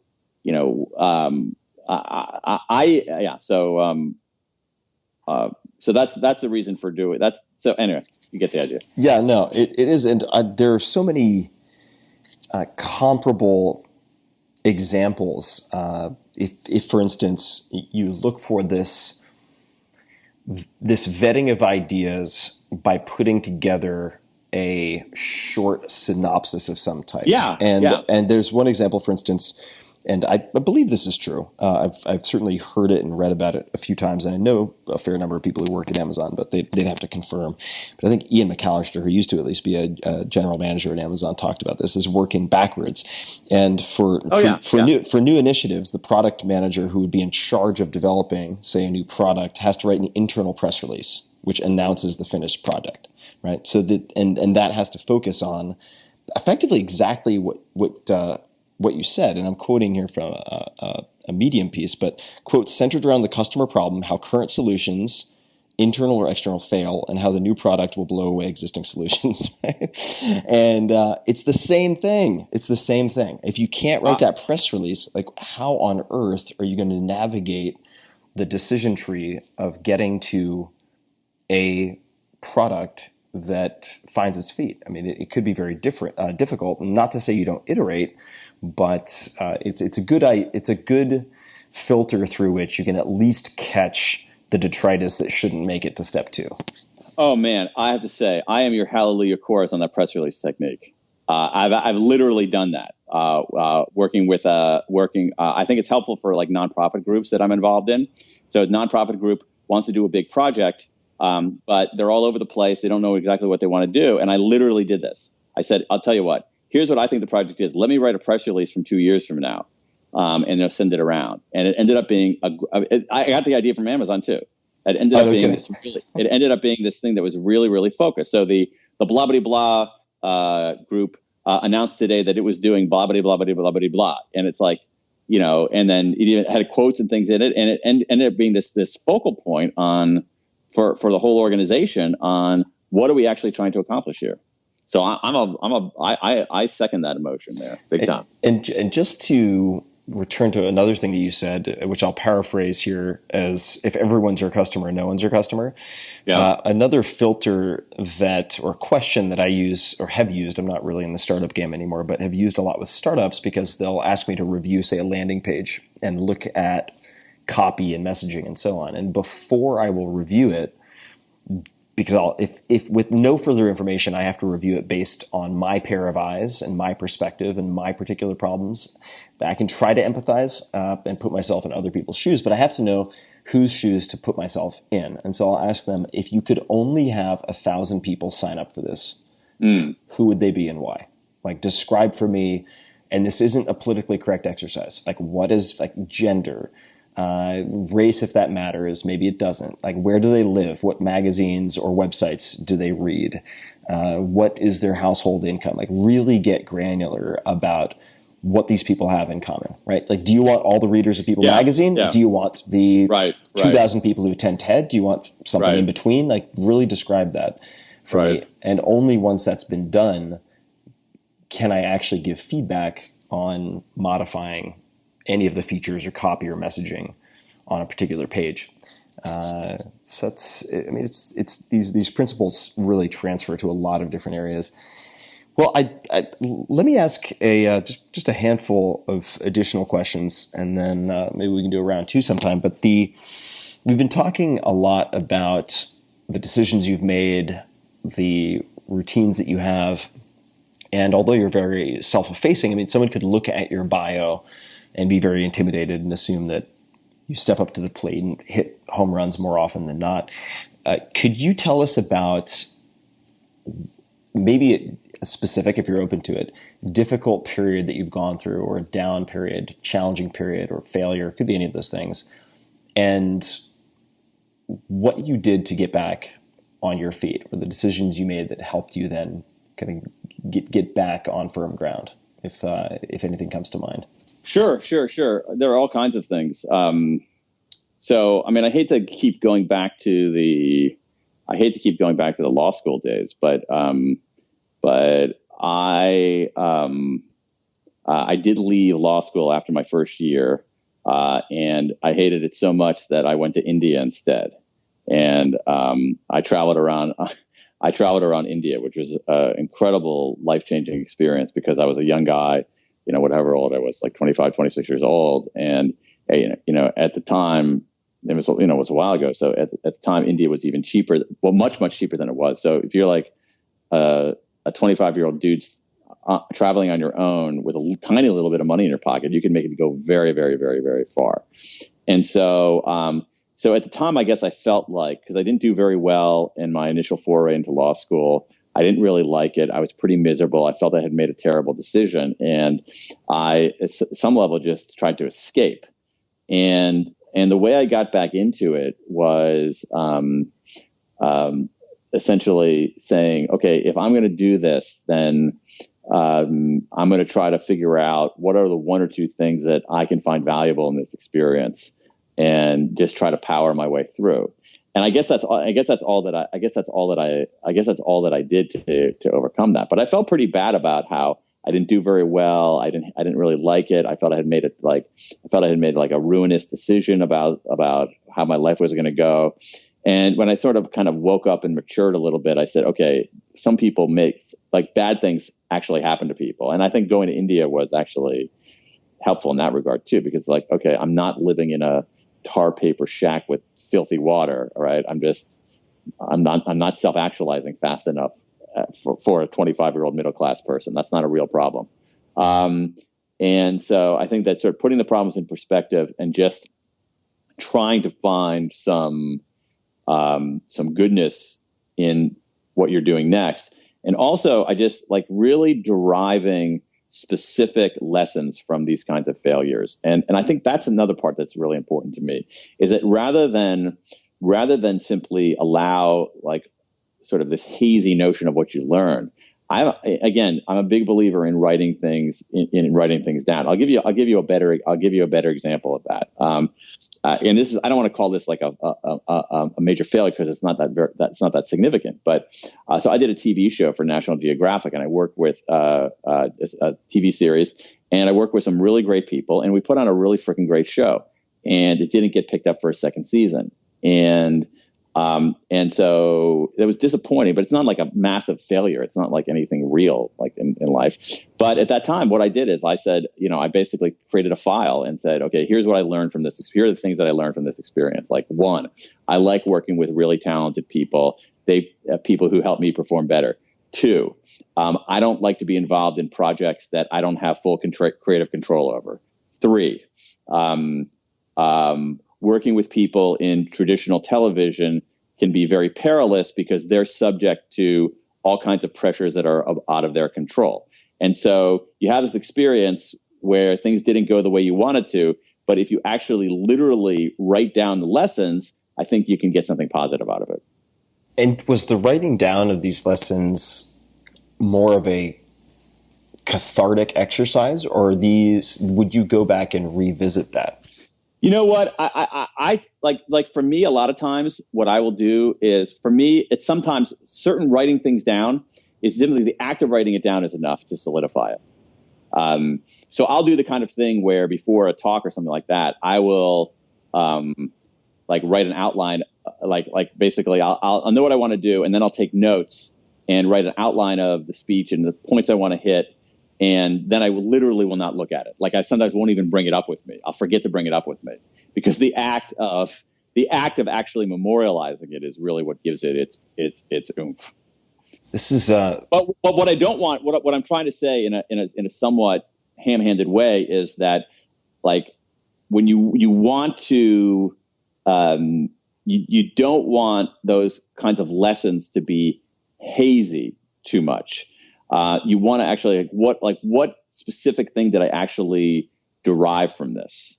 And I think that's really useful. There's also a great technique that Tina Seelig has used. Tina Seelig, who's at Stanford, has used, where she talks about, she writes a failure resume.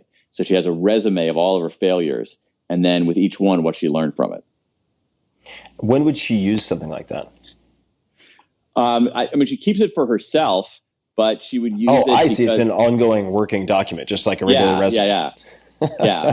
An ongoing working document that basically, so you can look at it and say, okay, boy, I made a lot of mistakes, but here's what I learned from it, and don't make the same mistake a second time. I don't mind making mistakes. What I don't like is making the same mistake twice. With the two questions on India, why India? And then second, how did you decide to find the compelling, I suppose, benefits of continuing with law school versus changing course? Let's see. You know what? I think, so on the second one, I think I was too risk averse to change course fully. I think that would have been too much. Excuse me. too much of like a narcissistic injury just to like leave altogether. I probably would have felt like an abject failure. So I don't even think that was in the cards. So on the why India, a couple reasons. I'd always been fascinated by it. I knew that I could get around. The previous summer I had been to Southern Africa, and and it was the first. I had never been out of the country until I was 23 years old. Never been, and so the first time I left the country, I went to Southern Africa. I raised some money to do this a project there, and that was a revelation. Like, holy crap, this world is a lot bigger than I thought. And so I wanted to go to some place that wasn't, Europe, or some place that was a little bit more different from the United States. And so India was a place that I'd always been fascinated by. It spoke English and it was cheap.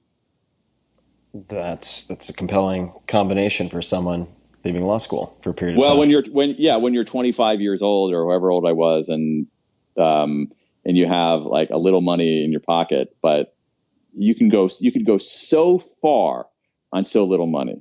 It was unbelievable to me, especially if you're willing to like sleep over, like take overnight trains rather than pay for a place to stay, or live in these, go to sleep in these places where there's just a row of beds on a balcony and then mosquito nets over each one. So travel is one of those gifts that keeps on giving, in a sense. I would put books in that same category. I agree. You've written a lot of books. You've read even more books. Besides your own, and I'll just kind of segue into a couple of short questions. What books, are there any books that you've gifted often to other people or repeatedly to other people? Oh, yeah. So they're probably books that it might have been books that you've covered in your show here. So one of them is Bird by Bird by Anne Lamott. So great. One of the greatest things ever. I come back to that advice so many different times. It's a saying even in the Pink household, where like we'll just say like one member of my family will say to the other who's struggling, okay, bird by bird, bird by bird. And so I am a huge, and I stumbled into this book. I remember where I got this next book. I got it in the airport in San Francisco, in the bookstore in the San Francisco SFO. And for some reason, I picked it up because it had this really weird cover. But one of the first editions of The War of Art by Stephen Pressfield had this kind of silvery cover to it. And I bought that book I think it was the Compass bookstore in SFO, just because wow, that's kind of cool. It has a silver cover and it's really short. And I got it and it's like, oh my God, I can't believe how good this book is. And so I even have a little sign on my desk here that says beat the resistance. So I've given that book out a lot too. So Pressfield, Anne Lamott, and then, man, I have to say Viktor Frankl, Man's Search for Meaning, is up there too. It's less, I give it to be, I've given that out less, but that's a hugely important book for me. Yeah, that's one of those books I really need to reread, and I think you've actually spoken about. Let me get this right. I was about to say Animal House, but that is not right. Animal Farm. Oh my God, Animal Farm is one of the greatest books ever. And how it's a completely different experience as a book at different points in your life.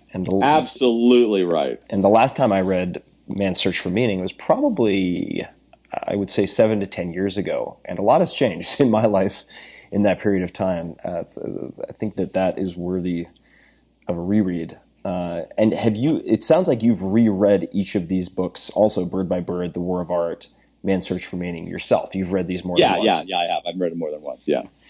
And but I'm not like a chronic rereader. I'm like there are some people who are regularly there are relatively few books that I have reread. But those I absolutely have. And once I had another experience in college. The only thing I remember in college are shards of things that professors said, like basically one-liners. But I had a professor once in college who, in an American Studies course, he assigned us to read The Adventures of Huckleberry Finn. So you're in college and your professor assigned you to read Adventures of Huckleberry Finn. People are like, oh, because like everybody read that book in high school.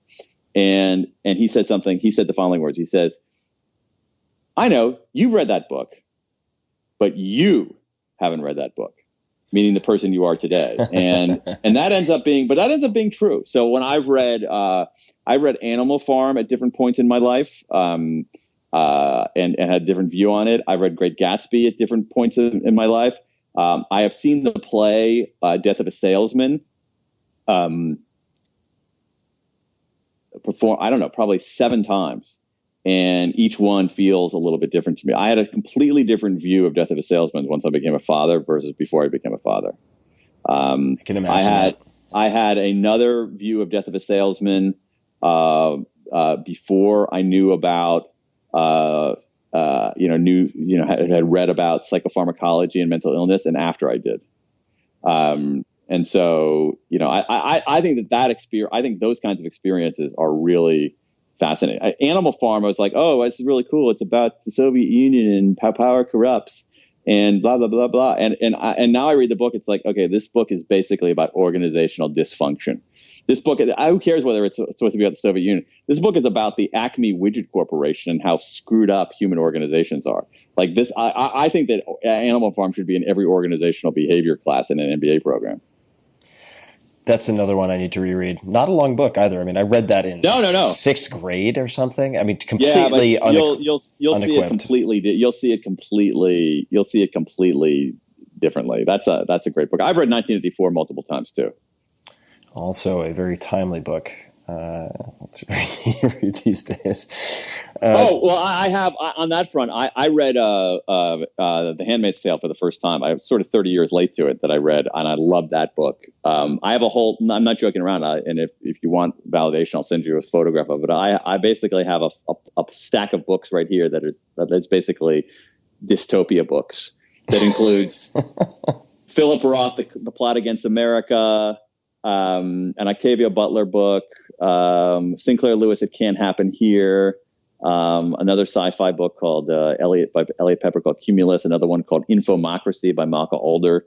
I have a whole pile of dystopian works. Why is that? Why do you read I so much dystopian? I want to understand the current moment more clearly. So, well, this might be an appropriate next question. It doesn't have to be related to what you just said, but if you could put a short message on a billboard, metaphorically speaking, to get a word, a quote, a question out to millions or billions of people, what might you put on that billboard? Well, it's interesting because I think it is related to what we were just talking about, or maybe the fact that you asked it in this context made me relate it. But one of the things that I would write would be assume positive intent. That would fit very nicely on a billboard. Assume positive intent, because I think, and I've changed my view on this, Tim. I've actually, in some ways, become, I've sort of gone the reverse. Like basically, the general view is that people are idealistic when they're young and cynical when they're older, and I've actually become less cynical as I've gotten older. The other thing is basically on politics, like there's this old line in politics, like everybody dies a Republican. Right. Because as you get older and you have something to conserve, you become more conservative. I found myself going actually the opposite direction as I understand more about the world. But the point of all that and assume positive intent is that I think, and it goes to our politics right now, is that a lot of times, I just think like your defaults, you know this already. Our default settings are so important in any realm of our life. And I think a lot of times, if your default setting is that everybody you deal with has negative intent, that's going to lead you down one pathway. There's no question about it. And here's the thing. I don't think that's true. My experience as a human being is that some people obviously have negative intent, but most people do not. Most people actually have positive intent. So my view is that if you assume positive intent on the part of others and let them disprove that, that's a better way to go than to assume negative intent and say, I'm going to assume that you have negative intent, Tim Ferriss, until you prove that you actually have positive intent. I think just doing the reverse is better. It's like assume positive intent. not that I'm not Pollyanna here. I don't think everybody has positive intent, but I think most people do. And if you just make that your default setting, you're going to have better interactions with people. You're going to learn a lot more. The default setting, default state, as you put it, in this case, creates a completely different experience of reality. Absolutely. Whether it's guilty until proven innocent, as you look at everyone and anything around you, or innocent until proven guilty. And I remember you're talking about these one-liners, these shards that stick in the mind. I remember, I can't recall who said this to me, but they said, if you go out one day, you walk around and you meet an asshole, that person is an asshole. If, on the other hand, you go out and everyone you meet is an asshole, you're the asshole. And if you assume that everyone has negative intent, you yourself become that which you loathe. Nice point. That's a really good point. And that's actually a really good point. I love that. Assume positive intent. Well, it also fits on a billboard. It does. You know, that's the other thing. I was actually taking that thing very literally. It's like I'm literally picturing in my head like what could fit on the billboard. Well, I think that's a great place to wrap. I mentioned a few things at the top of the show. danpink.com, at Daniel Pink on Twitter, Facebook, Daniel H. Pink. Is there anything else that you would like to mention as closing comments, or request and ask of the audience? Anything else you would like to say? No, I mean, we've covered a lot. We've covered a lot of ground, and you know, if people have listened this far, God bless them. I mean, even I'm not that ungrateful to ask for something more after this kind of indulgence. Well, I'm a big fan of your work. I have been for a very long time, and including Johnny Bunko, thank you, which I still have to this day. So you may recall ages ago, lifetimes ago, I think it was at South by Southwest actually, which is timely since I now live in Austin, Texas. You you signed a copy of that book for me, which I still have. I've carried it with me. I remember where we were sitting. Yeah. So I do. So I appreciate it, and I still have the book. And it's really been nice to reconnect and catch up a bit. Indeed, yeah. It's been fun. You know, obviously, it's been fun to watch all the great things that you're doing, and just how this massive audience that you've built, and just, you know, I've gotten so much. I have my dog-eared. You know, it's too bad we don't on video, but I could show you my dog-eared copy of Tools of Titans, which is a great book title, by the way. It is the only book title that came easily. It is the only one. All the other ones were agonizing sessions of brainstorming and picking one of the titles among many that I felt dissatisfied with. Tools of Titans, for whatever reason, thanks to the universe or whatever powers that may be, or luck that may have happened upon me, but that is one that just kind of came, and I was like, oh yeah, no, that's the title, and that was it. I also didn't realize that you were in Austin. How did you end up in Austin, or why did you end up in Austin? Yeah, it's I have felt a gravitational pull to Austin for a very long time. I in fact wanted to move here right out of college, but I didn't get the job at Trilogy Software. I made it to a final round of interviews, which brought me out to Austin. Really fell in love with the town. The baseline of friendliness and warmth here, of neighborly feel, is higher than just about any other place I've experienced. And then instead of getting a job here, I got a job in the Bay Area, which took me to San Jose and Mountain View and San Francisco for the better part of nearly 20 years, which I loved for that period of time. But much like with books, I think that you visit places and your experience of those places changes over time. And what attracted me to the Bay Area, I think, has morphed into something else, and I have also morphed into someone else. And it felt like a good time for me to experiment with a new location. Also, I found myself within the very almost inescapable conversation of tech to be just drinking the Kool-Aid a little too heavily, or repeating, or believing my own bullshit, maybe not necessarily bullshit, but getting caught up in a lot of platitudes that are thrown around so often in Silicon Valley to have become part of the daily vernacular. And that scared me, quite frankly, that I was like, wait a second, if I look back at the last 5 to 6 months, how many conversations have I had that don't include the following 12 words or 12 expressions? Oh, yeah. I was wow, I can actually count them on both hands. Interesting. And interesting. Yeah. Where did you grow up? I grew up at the very end of Long Island, and was born a townie in the Hamptons, which is a very odd thing to be. I see. And for anyone who's seen The Affair, I have not, but I've heard that The Affair, this TV show that is apparently quite popular, a lot of it takes place in this restaurant called the Lobster Roll, which is in Montauk. And I used to be a busboy at the Lobster Roll. Nice. Yeah, so Long Island is where this I do. This whole thing started. Weirdly, I remember from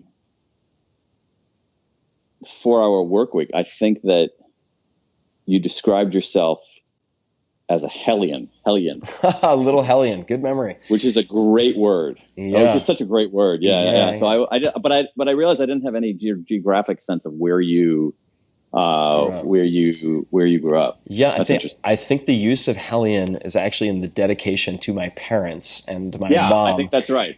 Right. You know why? And one reason I remember that is that I listened to I got part of that book on audiobook.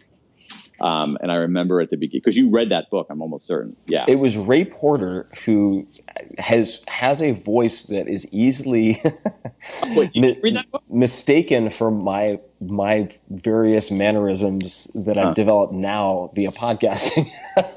So that was Ray Porter, who did a great job. Oh, interesting. Okay. Yeah. But I'm pretty sure that but I know it's just a great word. It is a good word. It is a good word. It's a great word. And I'm going to try to use it in the next 24 hours. When I hear a good word, I try to drop it in the next 24 hours, just because it helps reinforce it for me. Well, I'm going to try to use surrogation, and I am going to try to eat more hard-boiled eggs in the next 24 hours. You're golden. Your life will change markedly if you start employing the principle of surrogation while eating hard-boiled eggs. Everything will. The sun will come shining up, and the sun will burst out from behind the clouds, and unicorns will scamper across your front lawn. Well, my dog will love that. And Dan, this has been a lot of fun. Thank you. Thanks a lot for having me. I appreciate it. It was a lot of really interesting. And for everybody listening, as always, you can find links to everything, including Dan's social website, the new book, When, and much more in the show notes, which you can find at tim.blog/podcast. And until next time, thanks for listening. Hey guys, this is Tim again. Just a few more things before you take off. Number one, this is 5 Bullet Friday. Do you want to get a short email from me? Would you enjoy getting a short email from me every Friday that provides a little morsel of fun before the weekend? And 5 Bullet Friday is a very short email where I share the coolest things I've found or that I've been pondering over the week. That could include favorite new albums that I've discovered. It could include gizmos and gadgets and all sorts of weird shit that I've somehow dug up in the world of the esoteric as I do. It could include favorite articles that I've read and that I've shared with my close friends, for instance. And it's very short. It's just a little tiny bite of goodness before you head off for the weekend. So if you want to receive that, check it out. Just go to 4hourworkweek.com. That's 4hourworkweek.com, all spelled out, and just drop in your email and you will get the very next one. And if you sign up, I hope you enjoy it. This episode is brought to you by WeWork. I love WeWork. I haven't had an office in many years, since 2000 or so, when I had my last real job, I suppose, in quotation marks. But when I moved from San Francisco to Austin not long ago, I decided, you know what?